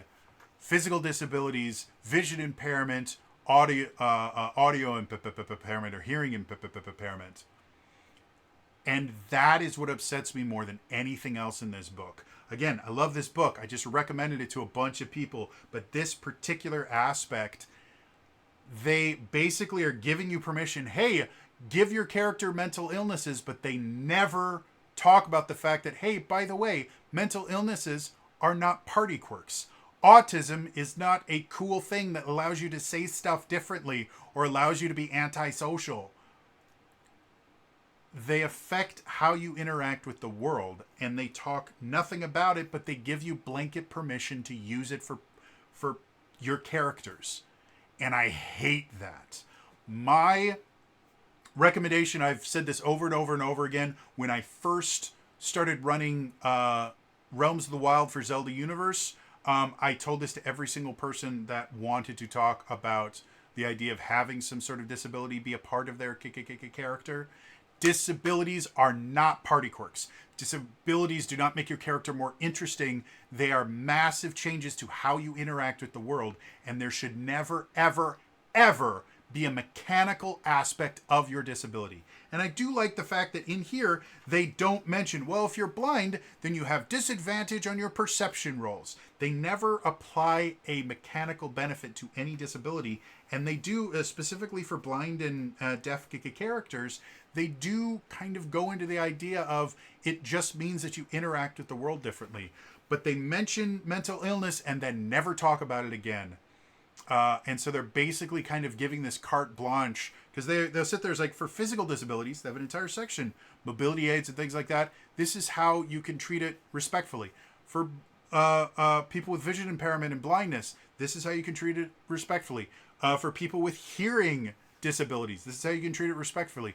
Mental illness, autism spectrum disorder, anything like that, PTSD, nope. Just use it however you want. It doesn't matter. They're not real. They're not important enough for us to talk about how different they are. And probably one of the biggest reasons why is because, first of all, they're massively different. Just autism spectrum disorders. The reason they call it autism spectrum disorders is because two people that are both on the spectrum are going to have completely different lives. PTSD is not the same for everybody. I have a combination of traditional PTSD because of bad things, severely traumatic things that happened when I was very young that should never happen to a child, happened to me. And I have what's considered complex, or what's called complex PTSD, which is not caused by a specific event, but it's caused by repeated abuse over a long period of time. And it gives you similar but different symptoms to traditional PTSD. All of those things are very, very complicated. None of those things are things that you should be exploring with a frog character that's wandering around the magical forest. And yet, by just introducing it, saying, hey, this is a great way to learn about things that you don't know, and then never addressing that fact of, by the way, maybe avoid mental illnesses, or don't, if you have PTSD, don't turn it into like a wisdom save, and if you fail your wisdom save, you lose a turn. That's not how PTSD works. So, yeah, the only aspect of Chapter 1 that I am visibly angry about is this section. I understand they wanted to be inclusive. They wanted disability and people with disabilities to be able to see themselves in the game. That's very noble and things like that. But you can't sit here and go, yeah, you can use tabletop RPGs to explore things that you've never experienced before, including mental illness, and then just completely not talk about it at all. Not mention, hey, by the way, don't add mechanics to your mental illness. It's insulting to those of us that deal with it. By the way, PTSD is a really, really strange thing that massively changes how you view the world. Things like I used to, and I guess I still do, I count exits. Any room I go into, I immediately find how many exits there are. I look at walls And I will knock on walls when I go into places that I don't know, and I will feel walls to figure out whether or not I think something could get through them. Whether or not I have to worry about that being able to stop, flying pieces of metal or things like that. That's PTSD. It's not fun. I'm permanently hypervigilant. It means that I hear everything that happens in this house, no matter whether I want to or not. They never mention any of that in here because, again, it's massively complicated and would probably take an entire chapter on its own. So my recommendation is don't fucking put it in your book. Again, I understand the reason why this is here, and I think the things that are here are very well written. This is not me attacking Rue Dickey or Devin Rue or Rogan Shannon. You guys wrote some very, very well-written things about specific types of disabilities. But by singling out those disabilities, and mobility is in there, I'm assuming that's all just written by Rue Dickey. By singling out those, you're basically going, well, these are the ones that are important, and everything else, just do whatever you want. I don't think it should have been there. You can't go into that much detail and then forget everything else. What I think would have been much better is just the blanket statement that I always make. Hey, if you want to deal with disabilities in your game, you are more than welcome to. We strongly recommend that you actually talk to people with these disabilities, actually do some research on them, and also never apply mechanical benefits or detriments to any disability. And that's it. Don't go into specifics like they did here because it just kind of shows, well, these are the important disabilities and everything else, just do whatever you want. There's no wrong way there. So, yeah. Ugh. Again, I understand why they did it. It was a bad choice, and this is not a commentary against the authors. The authors wrote really, really wonderful things that are very informative. It's the fact that in attempting to seem more inclusive, they have just excluded 20 to 25% of the population. Moving on.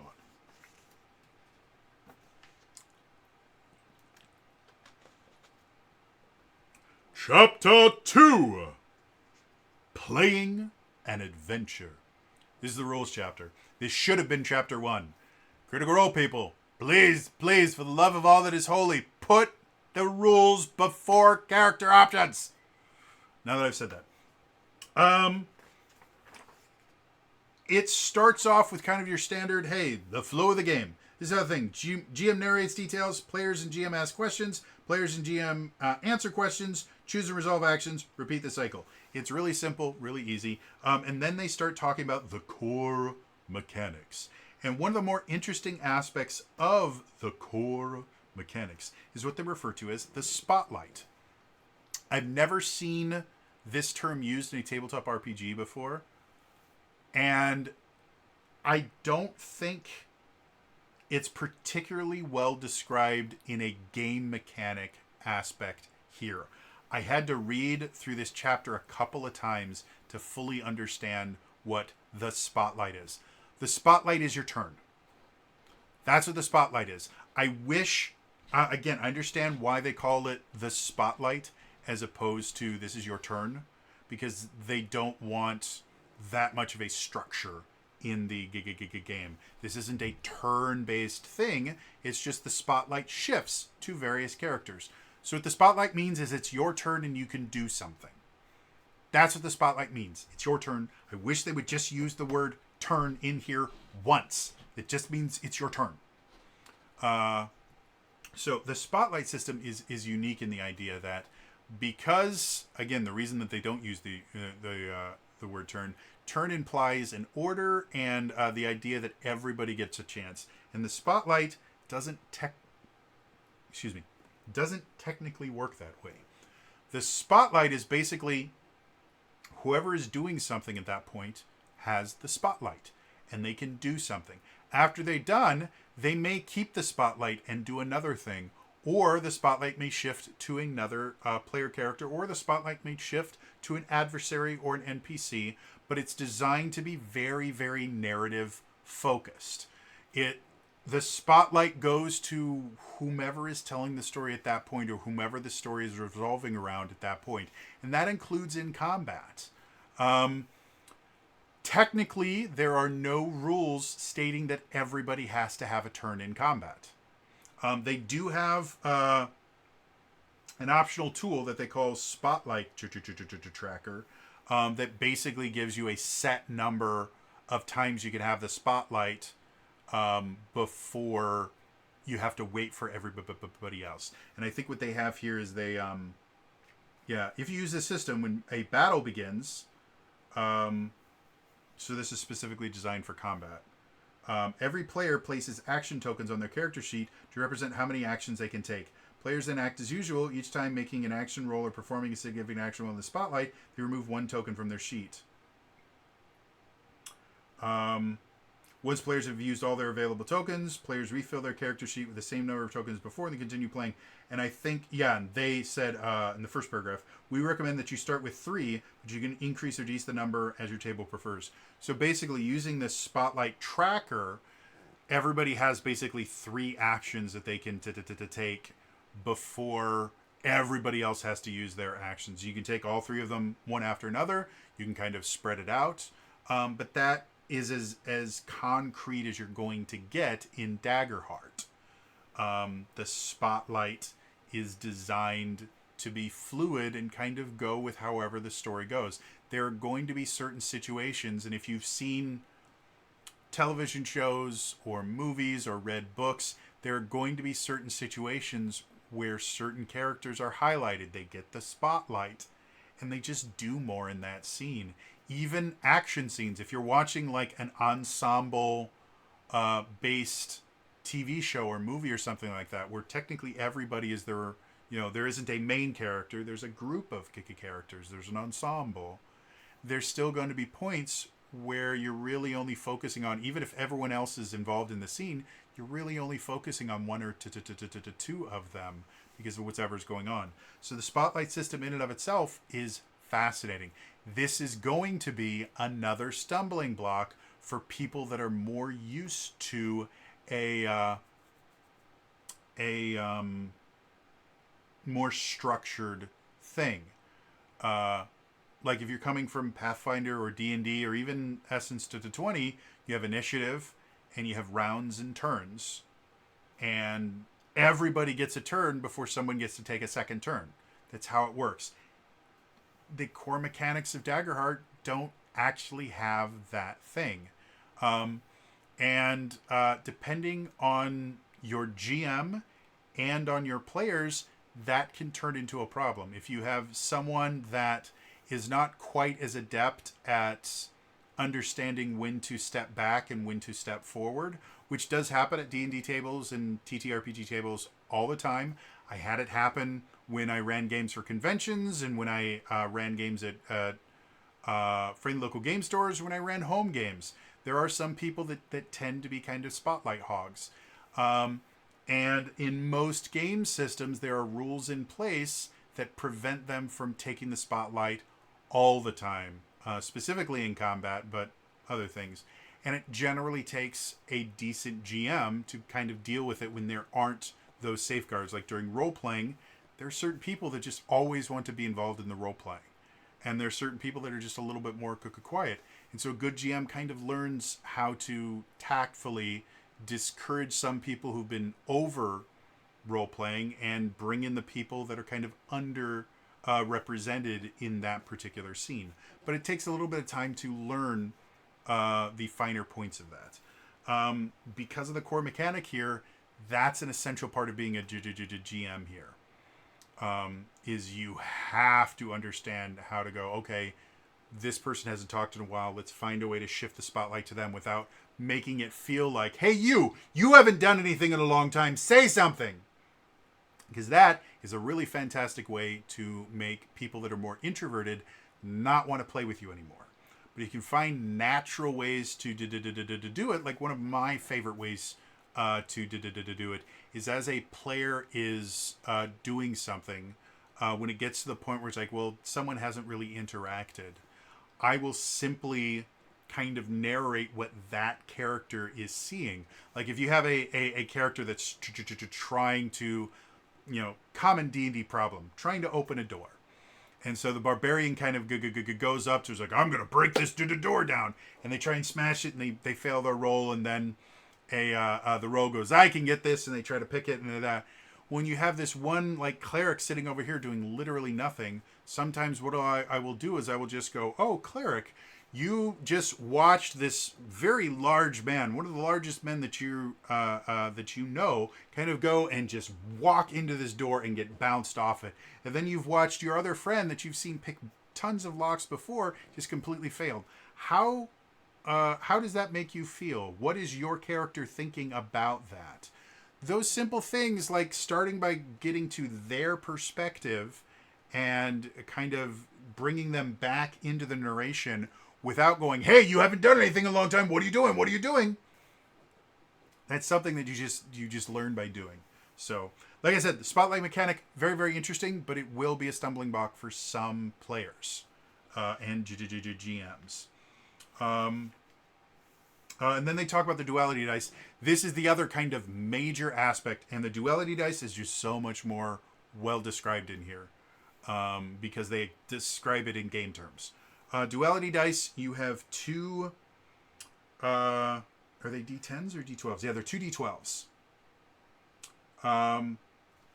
So anytime you make a roll, you'd roll 2d12, you add them together, and that's what your check is. You'll also add something to it, whether it's your trait or experiences or things like that.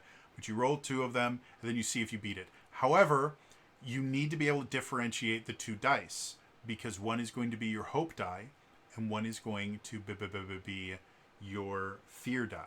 And whichever die is higher is what decides how the event goes. If you roll with hope, that means something beneficial is going to happen in addition to the resolution of it. If you roll with fear, something detrimental is going to happen. In addition to that, whenever you roll with hope, you can actually mark a hope on your character sheet, and you use hope to power various characters' abilities and a bunch of other things. So it generates a limited resource for you. When you roll with fear, the GM gets to collect fear, and he uses that to do his interruptions during combat. He burns fear points in order to have his monsters do things in combat. Like it's a very, very important thing. But because now you have rolling with hope and rolling with fear, you also have whether you succeed or fail. So you can succeed with fear, or you can fail with hope. And then you have your more traditional succeed with hope, fail with fear. And so that actually gives you 4 different results from the same check. Succeed with hope, you get what you want and something a little bit extra. You get a hope for your character that you can use later. You fail with fear, you don't get whatever it is you were trying to do, and something else happens. But you can fail with hope, where you don't technically get what it is that you want, but something else opens up. You know, a door closes, but a window opens, kind of thing. The same thing is true if you succeed with fear. Technically, you did get what you want, but it wasn't exactly what you wanted, and you're going to have to deal with the consequences of the result. You know, success at a cost. And I love systems like that. I also love the fact that in every single roll, you are generating some sort of limited resource. You're either generating hope for yourself, or you're generating fear for the GM. But always, every single roll will generate one of those things. So as a GM, the more you roll, the more you allow the players to roll, the more of these resources are going to be generated. So it actually encourages the players to roll regularly. But it's not an encouragement that's like, oh, the more I roll, the better things happen to me. No, every single roll can be positive or negative, but they're all going to move the story forward. So I really, really like that. And then it goes into more kind of specifics, like how evasion works, which is basically your armor class in this. The armor system in and of itself is really interesting. The armor that you wear will partially decide your damage, the thresholds. The way that damage works in this Giga game is you have two different thresholds. The example they have here, major threshold is 8, severe threshold is 16. What that means is if an enemy hits you and does anywhere between 1 and 7 points of damage, that is considered minor damage to your character, and you mark 1 hit point of damage. If they go between 8 and 15, that is considered major damage. It is equal to or above the major threshold, and that means that particular blow costs you 2 hit points. If the attack itself does 16 damage or more, that is severe damage. You would take 3 hit points of damage. And a starting character will generally only have like 6 or 7 hit points when they start. So 2 severe hits can knock you out. So this system is really, really fascinating because your choice of armor is going to change your damage thresholds. Your class is going to have various things that will change your damage thresholds. And then there are certain other things that will temporarily modify your damage thresholds. And all of that means that you still get to roll dice and have big numbers and things like that. But also you can have small hit point pools. So it's kind of like a combination of your more traditional D&D style combat, where you can have hit points up to, you can do 20, 30, 40, 50, 60, 70 damage in a single attack. But then also like Essence 20, where your hit points are measured in single digits most of the time. So I really think it's a fascinating system.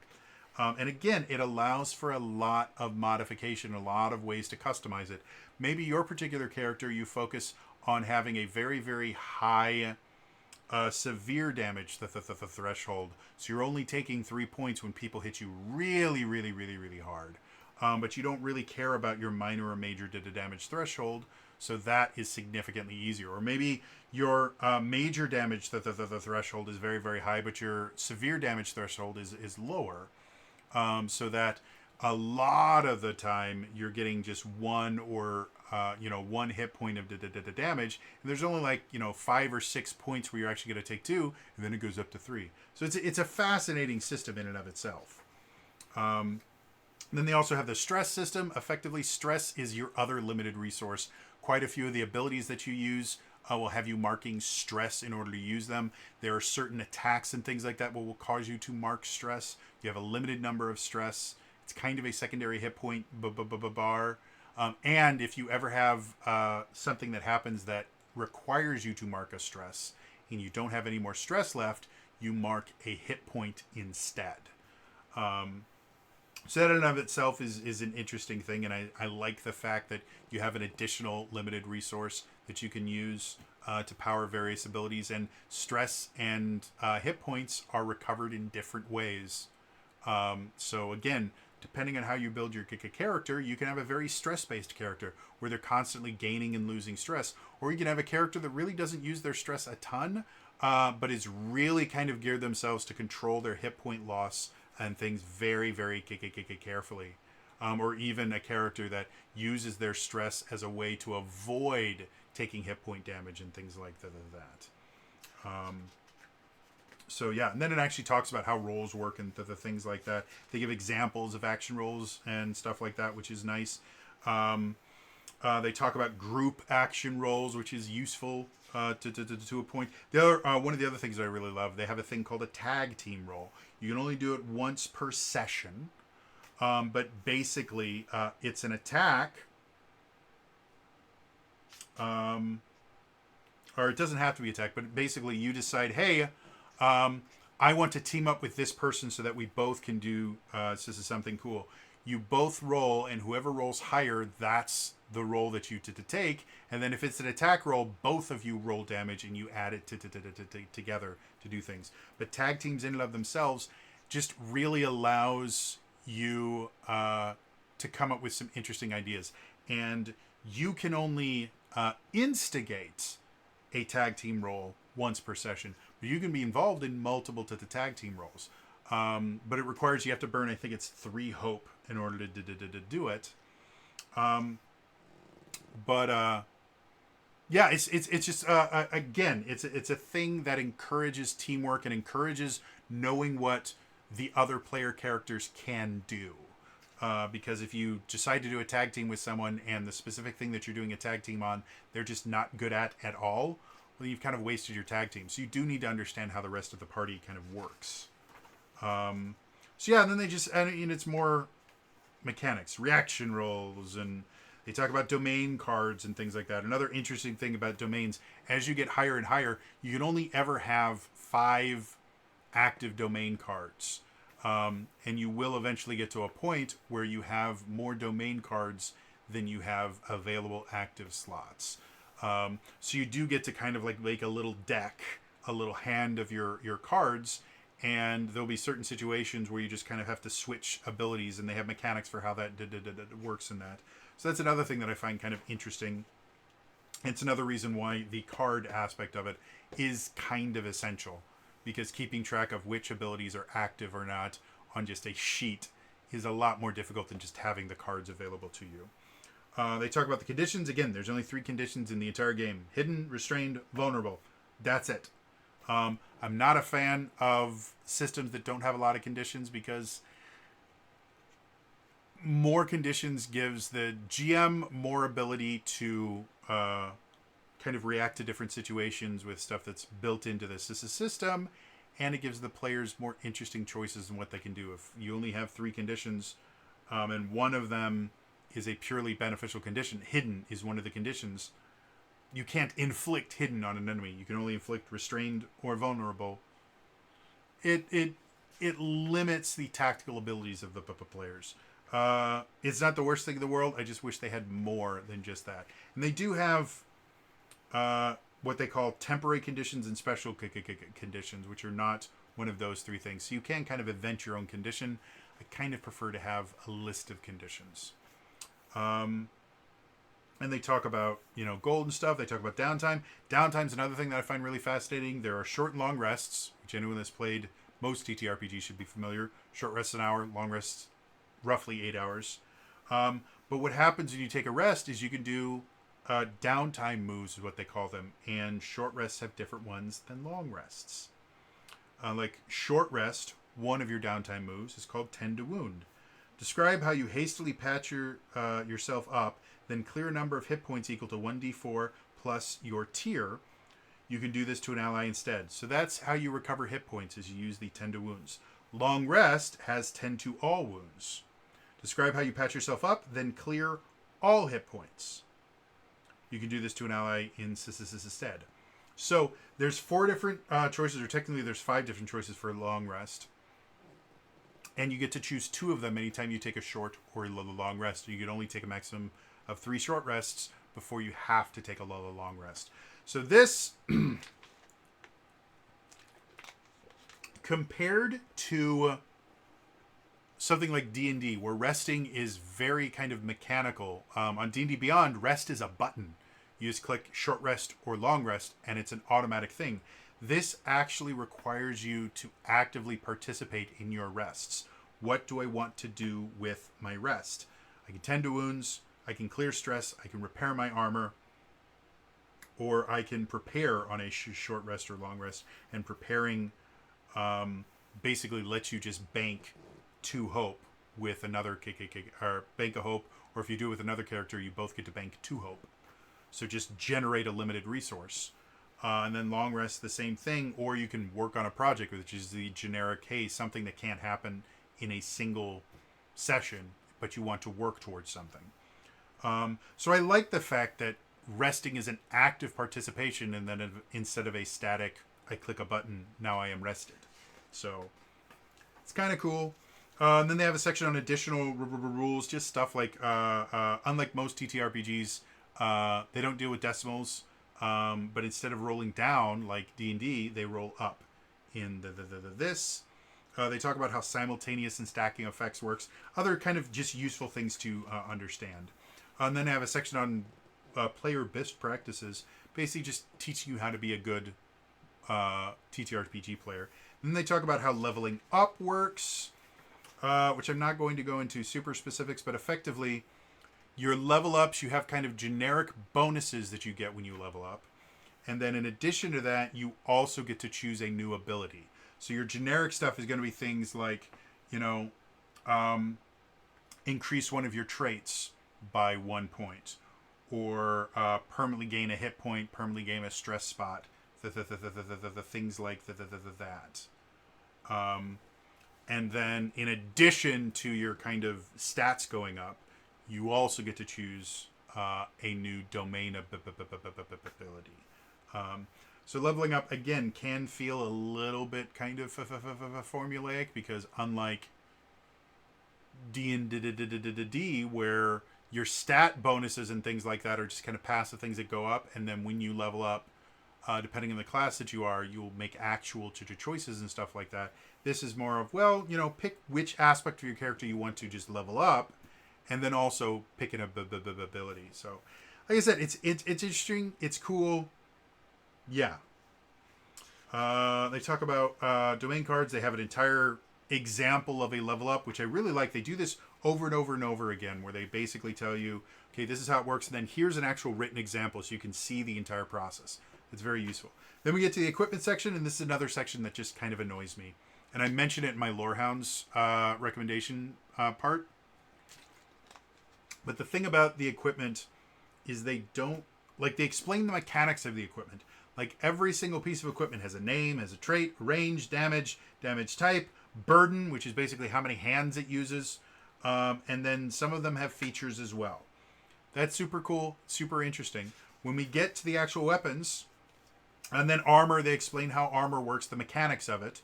We get to the actual weapons. You have both primary and secondary weapons. And they're separated into two types. You have physical weapons and magic weapons. Physical weapons are all stuff that you can look up. Like, if I don't know what a broadsword is, I can type broadsword into Google, and it will tell me what a broadsword is. And then if you look here, you can see, like, the difference between a broadsword and a longsword is a broadsword does a d8 physical damage, where a longsword does a d8 plus 3, but a longsword is two-handed, while a broadsword is one-handed. And the broadsword has the reliable feature, which gives you a +1 to your attack roll. So the broadsword is slightly more accurate, the longsword does slightly more damage, and takes 2 hands instead of 1. All of these are super easy to understand. The difference between a longsword and a greatsword, or a warhammer and a mace, or a short bow and a crossbow, like, you don't really need any explanation, because these are all things that really exist. When we go to the magic weapons, you have arcane gauntlets. I have no idea what arcane gauntlets are. I can kind of assume they're gloves that are magic. They are a strength-based trait. You use melee, you do a d10 plus 3 magic damage, and they are two-handed. But they don't actually explain what an arcane gauntlet is. Is it just a gauntlet that has magic power? Why, when you punch someone with it, does it do magic damage instead of physical damage? None of this makes sense.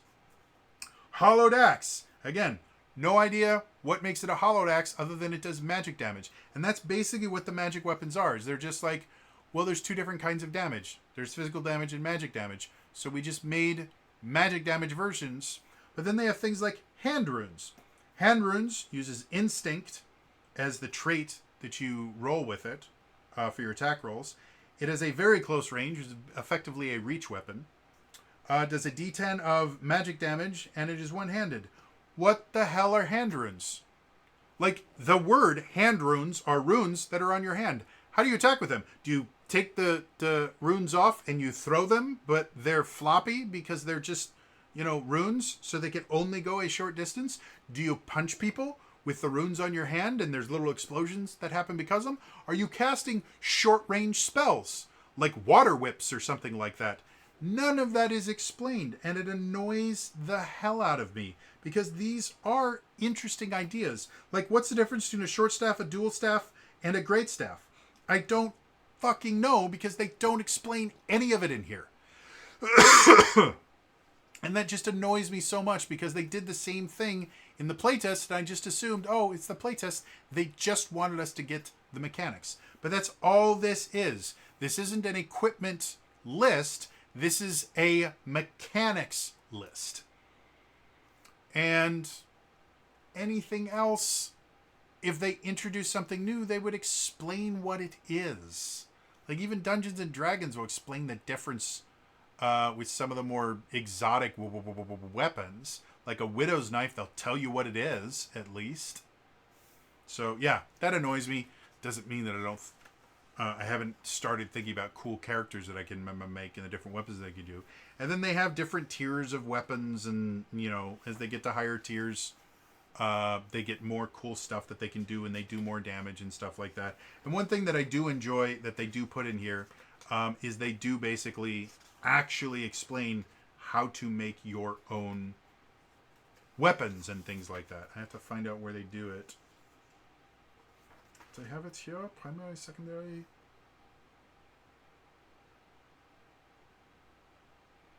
I know they have it around here somewhere. But they actually give the kind of mechanics of, hey, if you want to design your own, this is how it works.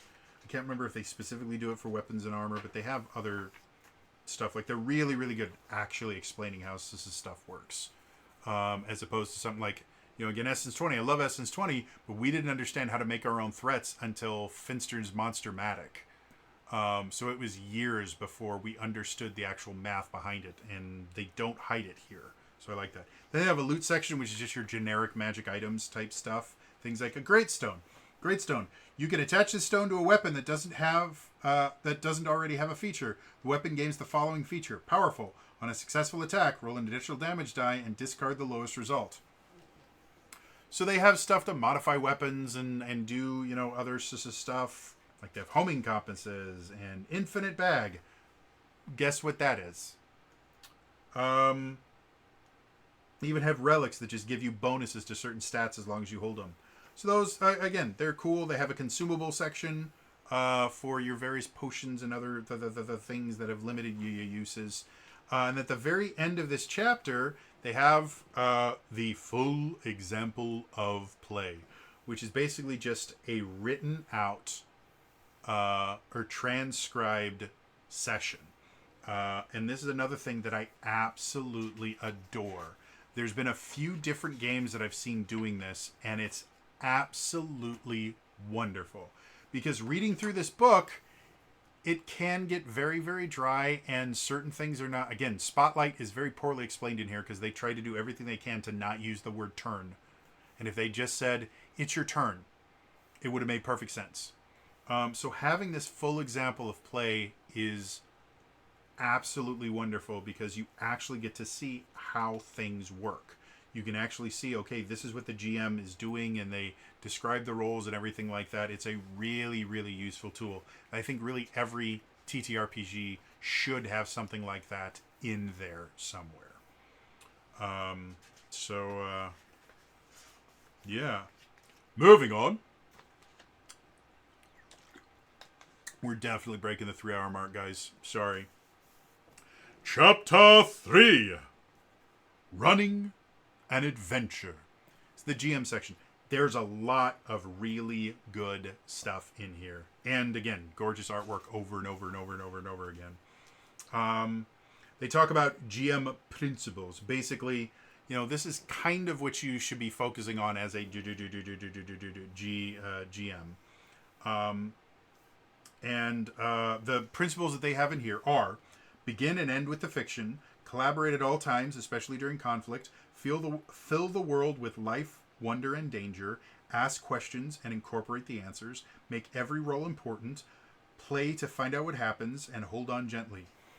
And then they go, each one of those things, they go into more description about what does this mean, how is this going to affect you as a GM, how do you do this? And it's really, really wonderful advice. This is not the only time I've seen this specific advice in a book before. But repetition breeds retention. So read it again. It's good advice no matter which book it's in.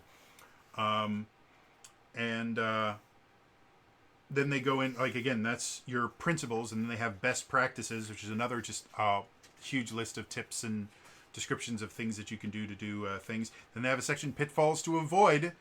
This is stuff that you don't want to do. And again, this is all really, really good advice. Then they have what they call the core GM mechanics, which is basically all the stuff that you do behind the screen if you use a screen. Again, another really, really important section that I think a lot of tabletop RPGs just kind of gloss over, because they're like, well, we already told you how the game works in the rules section. Why would I need to specifically tell GMs how to use the rules? Just read the rules chapter.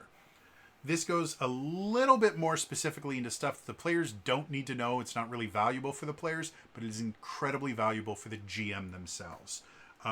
Things like when to call for action rolls, when to make GM moves, which is basically when you are doing the things. And especially since, again, that spotlight aspect is not this rigid, okay, it's your turn, now it's your turn, now it's my turn. Understanding when you should be using GM moves and making intrusions effectively, if we use the cipher term for it, is something that can be very difficult, especially if you are a new GM. When your players are kind of on a roll, it feels weird to interrupt them. And so it gives you advice on, well, this is when you should be interrupting them and how to interrupt them in a way that's not going to feel like, oh, you're ruining my fun. So I really, really love stuff like that. Again, the artwork in this book is just nonsense good. Then they give some examples of GM moves and stuff like that. They specifically have an entire section on fear and how to use it. Not fear as in, I'm going to terrify my players. Taxes! But the actual fear mechanic as it is built into the game. Which, again, they talk about fear in the players section where they're talking about how the game goes. But here they go into specific detail of, this is how fear works, this is how you control it as the GM. These are the best ways to use it. You shouldn't be hoarding it, but you also shouldn't be using it willy-nilly. Like, this is really, really essential stuff that, for the most part, is just really useful for Daggerheart because it's built around this hope and fear system. But if you contemplate it, you can use it in other systems to understand when it's a good idea to kind of interrupt your players and throw twists and stuff at them. They have a roll difficulty section that basically shows you different DCs. And they have example difficulties for every single trait. So, like, agility for a 10 difficulty roll, which is considered an easy roll. Sprint within far range across an open field. Leap, make a running jump of your height. Maneuver, walk quickly across a narrow beam. Those are all things that would be about a DC 10, which I don't think they call it DC. I think they just call it difficulty 10. But I'm used to using DC because it's used in just about everything. So useful stuff there. They talk about the advantage-disadvantage system, adversary rolls, which monsters are called adversaries in that. So it's, how to kind of run your monsters and stuff like that. Talking about dealing with the class hope features. Basically, there's a feature... Excuse me.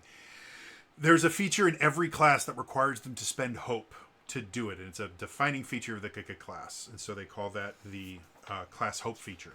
So they talk about that. They talk about the failure with fear, failure with hope type stuff and how you can kind of modify things. Again, all really, really useful for the things. Talk about countdowns, which are very similar to Fabula Ultima clocks, where but instead of having a clock, you just use a die to count it down and how to kind of use that.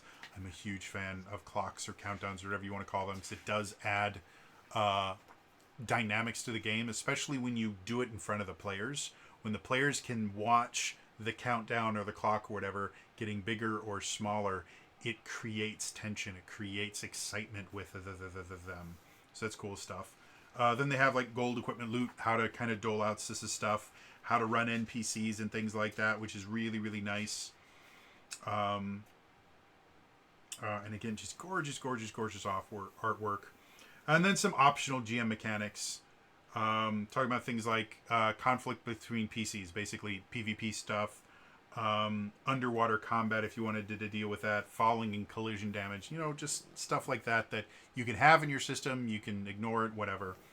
Then they have a Session 0 and Safety Tools section, which again, I understand why they do it. And I'm not nearly as upset about the safety features stuff as I was about the disability stuff. I'm over Session Zeros and safety features. I'm not saying safety features are bad. They're very, very good. I'm tired of being told that if you don't every time you play the game, if you don't explain the X card system, or if you're not using the X card system, or you're not using lines or veils, then you're an evil, horrible, disgusting person that deserves to die. They're just not that important. Very, very useful, don't get me wrong, but I did not know about lines and veils, the X card system, or anything like that until a couple years ago. And surprisingly enough, I never had to deal with a situation where one of my players went, hey, what just happened in that game made me really, really uncomfortable. I basically just had conversations with my player and was able to read the room when things were happening. So it's not like these are the only ways to do it. However, they are very, very useful tools, especially if you're not as good at reading the room and things like that.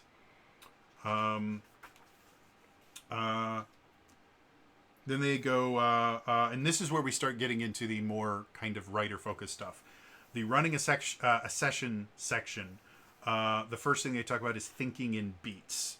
And I'll just read this chapter because there's no better way to sum it up. In storytelling, a beat is a moment that changes the trajectory of the narrative. A shift in the world, a significant action or reaction, an emotional revelation, or an important decision. And so they basically kind of teach you, because this is in storytelling and especially as actors, figuring out where the beats are in a scene is a really, really important thing. So one of the when I first took one of my early acting classes, one of the first things that we were taught was how to dissect a script. When I say dissect, I mean it. For that class, every time I did a scene, I would have to turn in 2 separate copies of the script. And the reason why was both copies would be completely covered in notes. One of them would be me breaking down the beats and other things like that. One of them would have my stage direction, stuff like that. The one that had stage direction would normally also have, this was an exercise. I don't really do it much anymore, but it was very useful. He called it having an active, actable verb.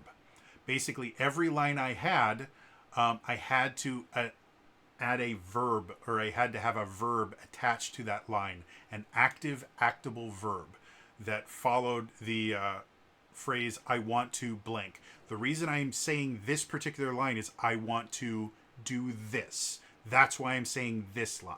And so I'd have my stage direction and those on that. I'd have a completely separate script where I'd mark down my beats and the pacing and stuff like that. Like, it was nonsense. So understanding how to think in beats and things like that is a really, really valuable tool. I became a significantly better actor after learning how to do all that stuff. Yeah, that's a really, really great thing. They talk about preparing combat encounters and the narrative behind combat, which is another thing that I think a lot of GMs struggle with, is the idea of, well, we have role-playing and then we have combat. And when you're combating, there's no role-playing. There's no, like, combat is when you fight things. Role-playing is when you tell the story. No, your combat should tell just as much of a story as your role-playing does. And so they have a whole section talking about, the narrative of combat and how to make combat actually say something. And then things like session rewards, sharing the spotlight, guides on how to deal with people that might unintentionally be kind of hogging the spotlight, or people that are unintentionally just never taking the spotlight, and how to do that. Useful stuff. Different kinds of conflicts, social encounters, armed encounters, so social conflict, armed conflict. The downtime system and how to use it. And then they have an entire section on character death, which is really, really nice, because death, compared to like D&D, where death after about level, like, I don't know, 5 to 7, death is kind of inconvenient. Once you get to tier 3 or tier 4, death is a minor inconvenience, barely noticeable. That's not how it works in Daggerheart. Characters die in Daggerheart, they die permanently. When your character marks their last hit point, they get to choose one of 3 things. They can choose to avoid death. So when a character dies, it's not due to an accident 100%. A player can always choose to just avoid death. But avoiding death involves them getting a scar. And that is a permanent reduction in the amount of hope that they can bank. a normal character can have a maximum of 6 hope. When you take a scar, you cross off one of those hope things. Now you can only have a maximum of 5 hope. And as you get more and more scars, eventually, if you get enough scars that it takes over your last hope slot, your character actually dies. So avoiding death is one way, and there are repercussions to that. The other thing that, if you played Fabula Ultima, you'd be very familiar, is Blaze of Glory. You can decide that your characters are going to go out, but they get to go out in a big way. They get to do something super, super cool. I'm a big fan of the Blaze of Glory thing. It means that the character's dead, but they get to go out in a cool thing. But there's one other thing that I absolutely love about this. So you have Avoid Death, character doesn't die. Blaze of Glory, character does die. So the player does have control over whether their character dies or not, to a point. Unless they use the risk it all choice. You finish your last hit point, you choose to risk it all. You roll your duality dice.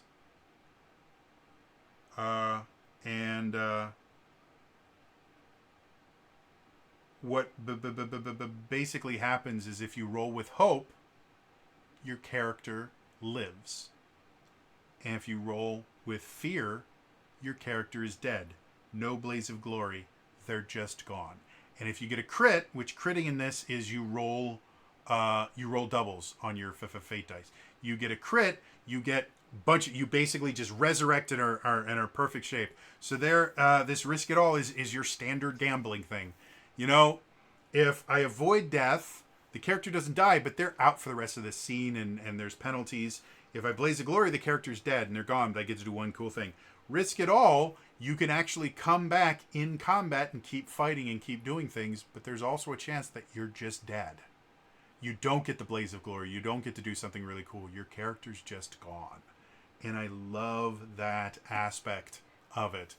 You can have, if characters want more control, or if players want more control over their character, they can choose either Avoid Death or Blaze of Glory to ensure that the story is told the way that they want it. If they like the idea of fate, they can risk it all, and they may lose their character really, really quick. Like, just due to a bad roll or something, they get hit by 2 severe hits, and they're brought to 0 hit points. And they go, "Oh, I'm going to risk it all." It's the first combat encounter, and then their character's dead. But also, in a really, really tough battle where losing that character could mean the difference between a party wipe and the party being saved, risk it all might be the thing that they do to go, okay, if I can just come back long enough to do this one thing, we can beat this encounter. And if I can't, the whole party's going to go. Like, I love that. I think it's super, super cool. So yeah. After that, they just talk about things like, leveling your party, running a one-shot, running a campaign, and this is where they talk about the building the map, the incorporating player backstories and stuff like that. I talk about that in my GM recommendation section. And then we get to planning a story arc, and they talk about the 3-act structure. This is a common writing structure. The most common act structures I'm familiar with, you have the 2-act structure, which is primarily seen in theater. You have the 3-act structure, which is what you see in half-hour television series. The reason they use the 3-act structure is the end of each act is a commercial break. You generally have 3 commercial breaks in a half-hour program. And then for hour-long programs, they use the 5-hour structure because the end of each act is a commercial break. All of them are structured slightly differently, but the 3-act structure is also how a lot of books are written. It's probably by far the most common writing structure that exists. So they explain the 3-act structure in the most simple terms they can without getting into all the, you really want to learn some nonsense stuff. Get a book on writing, like a textbook that you would get if you were actually taking a course on writing. You can see how there's a lot more to just, the 3-act structure has the beginning, the introduction, the conflict for Act 2, and then the resolution in Act 3. Like, that's the basics of the 3-act structure. But there's so much more to a 3-act structure, and the history behind it, and why using a 3-act structure will allow you to tell different types of... Like, it's a really, really complex process. So they explain it in as simple terms as physically possible, and then they give you some examples of how to write a 3-act structure. And then they talk about A plots and B plots and stuff like that. All this stuff is really, really useful information if you want to understand how story structure works. And if you don't, it feels like a lot of nonsense. But it's very, very, very valuable information for any game master. You really should understand at least one story structure. And if you can only choose one, the 3-act is a pretty nice one to go on. So, moving on. Chapter 4. Adversaries and environments. Guys, I cannot tell you how much I love this chapter. It is so, so good.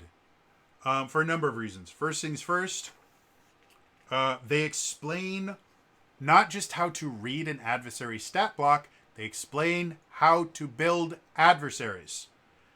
Like I said, it was one of my biggest problems with Essence 20 is we didn't understand, we were not told how to build adversaries, or threats as they call them there, for years. We had to buy a completely separate book. It's a fantastic book. I love it. I definitely recommend you buy it if you're playing any Essence 20 game. But it's all the stuff, all the behind the scenes stuff is like, these are the numbers that we use to make this. These are the things that we use. It's absolutely fantastic. They also have a guide on how to build encounters, which, if you play D&D 5th edition, you try building encounters in 5th edition, it is entirely based on challenge rating, and challenge rating is a subjective measure that subjectively measures bullshit. In order to build challenging encounters, you really have to understand D&D 5th edition. Even the new version in 5.5, you still have to have a really good knowledge to design your own encounters. Otherwise, they just become boring. So all the math and stuff that they give you to be able to create encounters is worthless. In this book, it's actually good advice. They have actual numbers that you can use that will make it easy for you to understand. And then my favorite thing, it's so nice. Monsters, adversaries as they call them, have what are called adversary types. Each different type has a different role on the battlefield, and mixing different types makes for interesting encounters. The types are bruisers, hordes, leaders, minions, range, skulks, socials, solos, standards, and supports. Guys, this is straight out of 4th edition. It is wonderful. It is amazing. It makes combat encounters so much more interesting. In D&D, they don't, or 5th edition, they don't have this, and combat encounters are so stale and boring, and it's just so wonderful and amazing. They brought back minions and solo monsters, which are wonderful. Oh God, it's just so good, guys. So, so good. And then the nice thing about this, they have a separate page for each different type that explains this is what the type means. This is an example of an adversary of that type. And this is how you make your own version of that. Like for bruisers, Minotaur Wrecker is the example that they give you for a bruiser. And they explain how everything works there. And then they have custom bruisers if you want to just modify something. Then very often, making your own. They give this entire narrative to explain, hey, let's go ahead and make our own bruiser. This is how we do it. They explain all the numbers. It's so great. And they do that with every single type. It's just so good, folks. I cannot tell you how excited this makes me to run combat in Daggerheart. Like, it's just, oh man, I can't tell you. It's so good. It's so, so good. After that, they have a section on improvising adversaries. If you're just in a situation where the players decide to attack someone, and you're like, I don't have a stat block for them. Guess what? Now you do. Super easy, super fun, super simple. And then they have the bestiary. They call it Adversaries stat blocks. And they're great. They're simple enough that you can understand them without too much difficulty. But at the same time, they're complex enough that you're going to have interesting encounters. And they separate them by tier. So tier, I guess I hadn't explained this. Tier 1 is level 1. That's all. Tier 2 is 2 to 5. Tier 3, I think it's 2 to 5 or 2 to 4. Tier 3 is like 5 to 7. And then tier 4 is 8 to 10. So that's what the tiers are. And so everything is separated into tiers. So the monsters that you're fighting at 2nd level are going to be in the same tier as the monsters that you're fighting at 4th level. You just kind of build them slightly differently depending on where in the tier that you are. So yeah, the stat blocks are great. They've got great art. They're all interesting and fun to do. But we have to talk about something else here because it's just nonsense, amazing, and cool. The other half of this chapter is called Using Environments. Guys, they have stat blocks for the map. This is something I've never seen in another tabletop RPG. Anyone that is more well-versed in tabletop RPGs or just differently well-versed in tabletop RPGs than I am, if you are aware of using a system like this in any other RPG, put the RPG in the comments down below. I want to know about this because this is such an ingenious system. The example environment that they have, they call it Raging River. It's a tier 1 traversal environment, so it's an environment that's they have types for environments. They have exploration, social, traversal, and event types. Each one does something different. They have difficulties, potential adversaries you might find in there. Then they have features. The environments have abilities. And so if you combine an environment and a combat encounter, you have a very, very complex, very, very interesting and fulfilling combat encounter, despite the fact that we don't have, 70 bajillion rules like 3.5 or Pathfinder or something like that. But because the map has its own character sheet, you can do cool stuff. And again, they have a complete guide to creating your own. They have an entire bestiary, effectively, of the different environments. They're separated by tiers. It's just cool. Like a tier 2, one of the tier 2 environments is a hallowed temple. It's a social environment, so this is designed to be social. Some of the features: place of healing passive. A PC who takes a rest in the hallowed temple will automatically clears all hit points.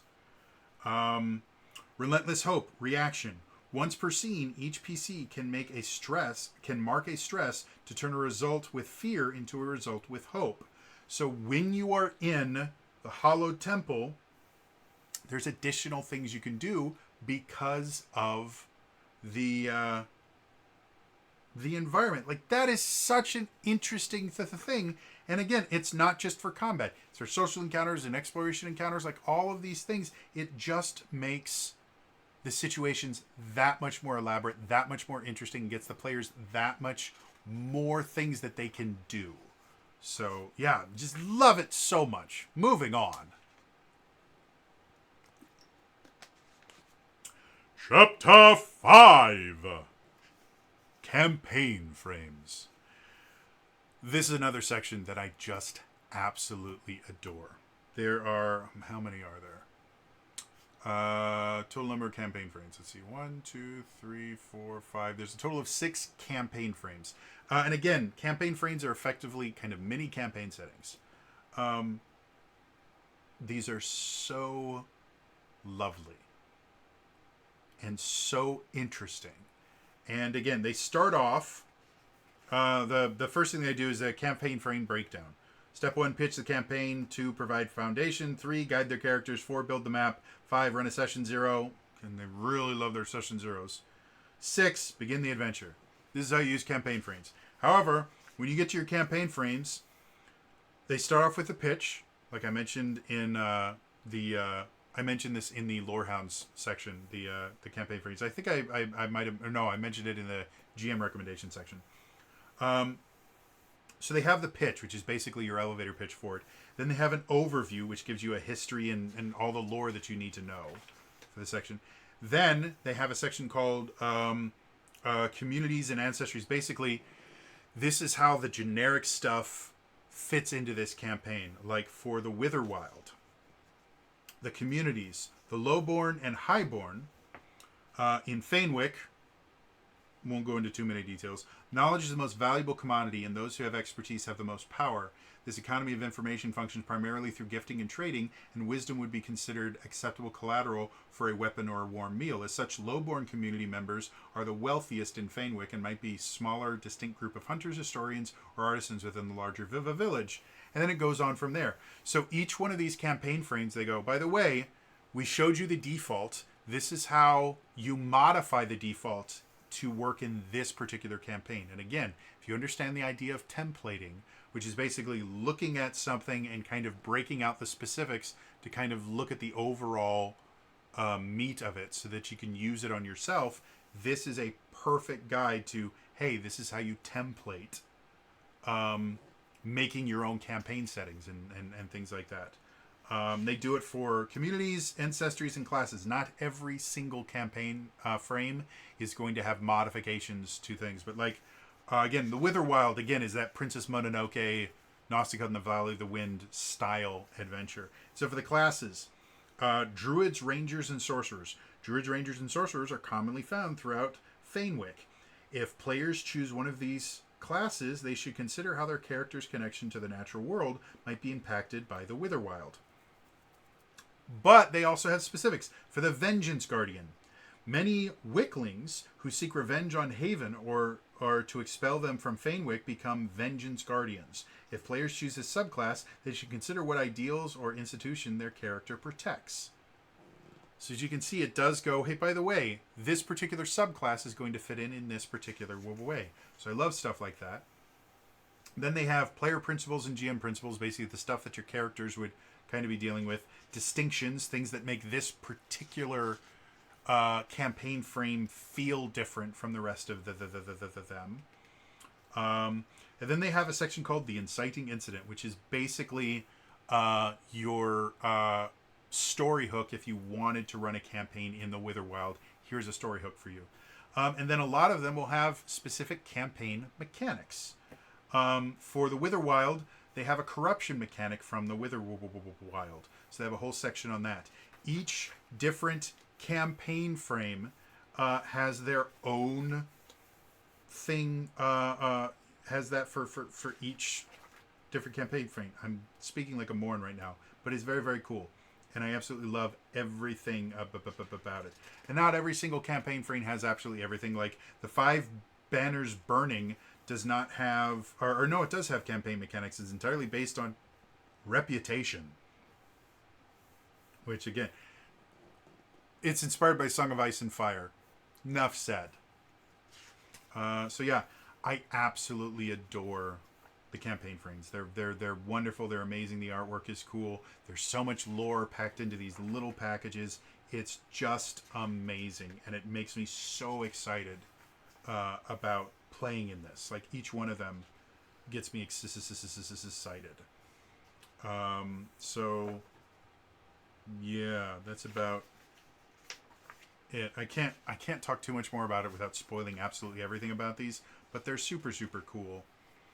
And one of the campaign settings is called the Colossus of the Drylands, and it's based on things like Shadow of the Colossus. And so the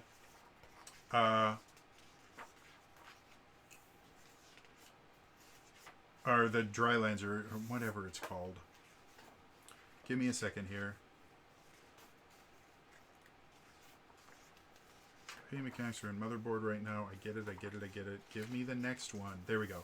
Yeah, Colossus of the Drylands is the setting. And so it's basically kind of Shadow of the Colossus type thing, where there's these giant things that exist there. And so part of the campaign mechanics for this section is they just have a bunch of stat blocks for these colossi. and it's really, really cool. And they even have specific weapons, like they have revolvers and rifles and shotguns and stuff like that, because it is a more kind of Wild West style situation. So it's just super cool, guys. I cannot praise it enough. It's just amazing. Moving on. The next section, Appendix. This is all the different things. Like the first thing they have is the domain card references. So again, domain cards are actually cards. See? Card. However, if you have like the digital version or something where you don't physically have the cards, the appendix section has all of the domain cards written out. So if you don't want to use the cards for whatever reason, you still have all the information here.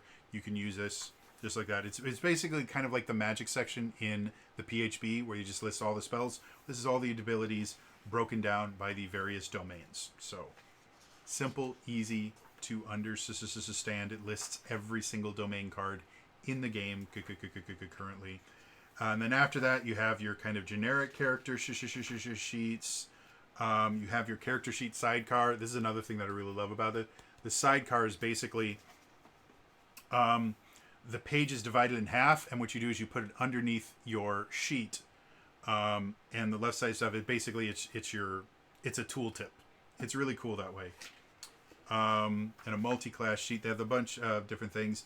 They have, things like your guides to character creation, stuff like that. Your reference guides and things like that. They just go over and over and over again. And then they have the different maps. If you want to use, they have the generic maps that don't have anything written on them. And then, like, as you can see, this one here, that's Witherworld. So the actual map for Witherwild and Umbra and Motherboard and all those the things, they all have their own individual maps. And then after that is the index, and then we're done. So, yeah. Moving on. Two final thoughts.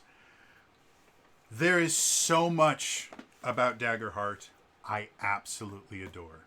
I'm massively excited about this book. I'm massively excited to run a game in it. I don't know when I'm going to run it, but I'm definitely going to run at least one game. I've already reached out to players to see who's interested in it. It is so amazingly cool and fun. I cannot tell you how excited I am to run this. Like I said, there's only a couple things in here that I'm not particularly pleased about. First, Chapter 2 is rules instead of Chapter 1, but that's how it works. A lot of companies do that. The biggest one that I have the biggest issue with is the disability section. Again, it's not that I don't think disabilities should be in tabletop RPGs or that they've done something evil or wrong. It's the fact that they talk about disabilities and they specifically say, hey, tabletop RPGs can be used to explore things that you don't personally experience, and they can be a great way to explore that. And then they specifically talk about mobility-based disabilities, vision-based disabilities, and hearing-based disabilities, and then completely ignore the vast amount of disabilities that don't fit into those three sections. But they still mention that. So effectively, they're giving this blanket permission to, yeah, you don't actually have to know about these things. Just give your character schizophrenia. That's perfectly fine. And you can pretend that schizophrenia is anything that you want. And that really, really upsets me. I understand why they did it. And I think the authors that wrote their specific sections did a wonderful, wonderful job. But this was not the way to do it. You have, me personally, I took it personally when they mentioned, yes, mental illness and neurodivergence and all those things are things that you could explore with your characters, but we're not going to spend the time to say, hey, by the way, they're not party quirks. They're not things that make your character more interesting. They're things that vastly change how your character interacts with the world. We're only going to care about mobility, blindness, and deafness. That is the only thing that we care about. Go ahead and do whatever the fuck you want with mental illness because it's not as important to us. Again, I understand that's not what they intended, but that's what they say when they do stuff like that, and it's not okay to me. other than that, and the fact that there's a few things in there that I think they should have explained a little bit better, I am so incredibly happy with this book. And the problem with the disability stuff is not enough that I feel that it has somehow tainted the book. It was a mistake that they made that they're probably not going to correct either. Because again, mental illnesses just aren't as important in the world. So even if people make a big stink about it, they might apologize, but I sincerely doubt they're going to remove this section because, again, the stuff that's in there is very, very good. And if they were to actually put enough work and effort into it to deal, put the same emphasis that they gave for mobility, blindness, and deafness, they would have hundreds of pages of stuff that they'd have to talk about. And again, I understand that that's why they didn't go into mental illness. But at that point, don't mention it then. If you're only going to focus on 3 things, don't mention these other things and then just casually mention, oh yeah, you can do that too, but we're not going to talk about it. These are more important. So other than that, I'm absolutely in love with this book. I'm excited about it. I can't wait to get my PDF copy of it. I can't wait for the stuff on the Nexus to fully be implemented because, like I said, Character Creator is not working super well right now. And other things because I think now, because I've been recording this for almost 3 hours, yeah, it's almost 4 a.m. I can't wait to play this. I am super, super excited about it. And I hope you guys are too. However, that is going to be all for me today. As always, again, please remember to like the video, subscribe to the channel, hit the bell icon to turn notifications on. All those things are super, super important. In the comments down below, what did you like? I just spent almost 3 hours talking about this book. Just tell me something that you liked. Say something so that I know you made it to the end, even if it's just squeedookle. Yep, let's put it that way. I'll do that crappy thing that I've seen a lot of creators do to try and trick people into commenting. If you made it to the end, put squeedookle. However you want to spell it, put squeedookle somewhere in your comment. Again, that's all for me today, and we'll see you guys next time. All right, bye-bye.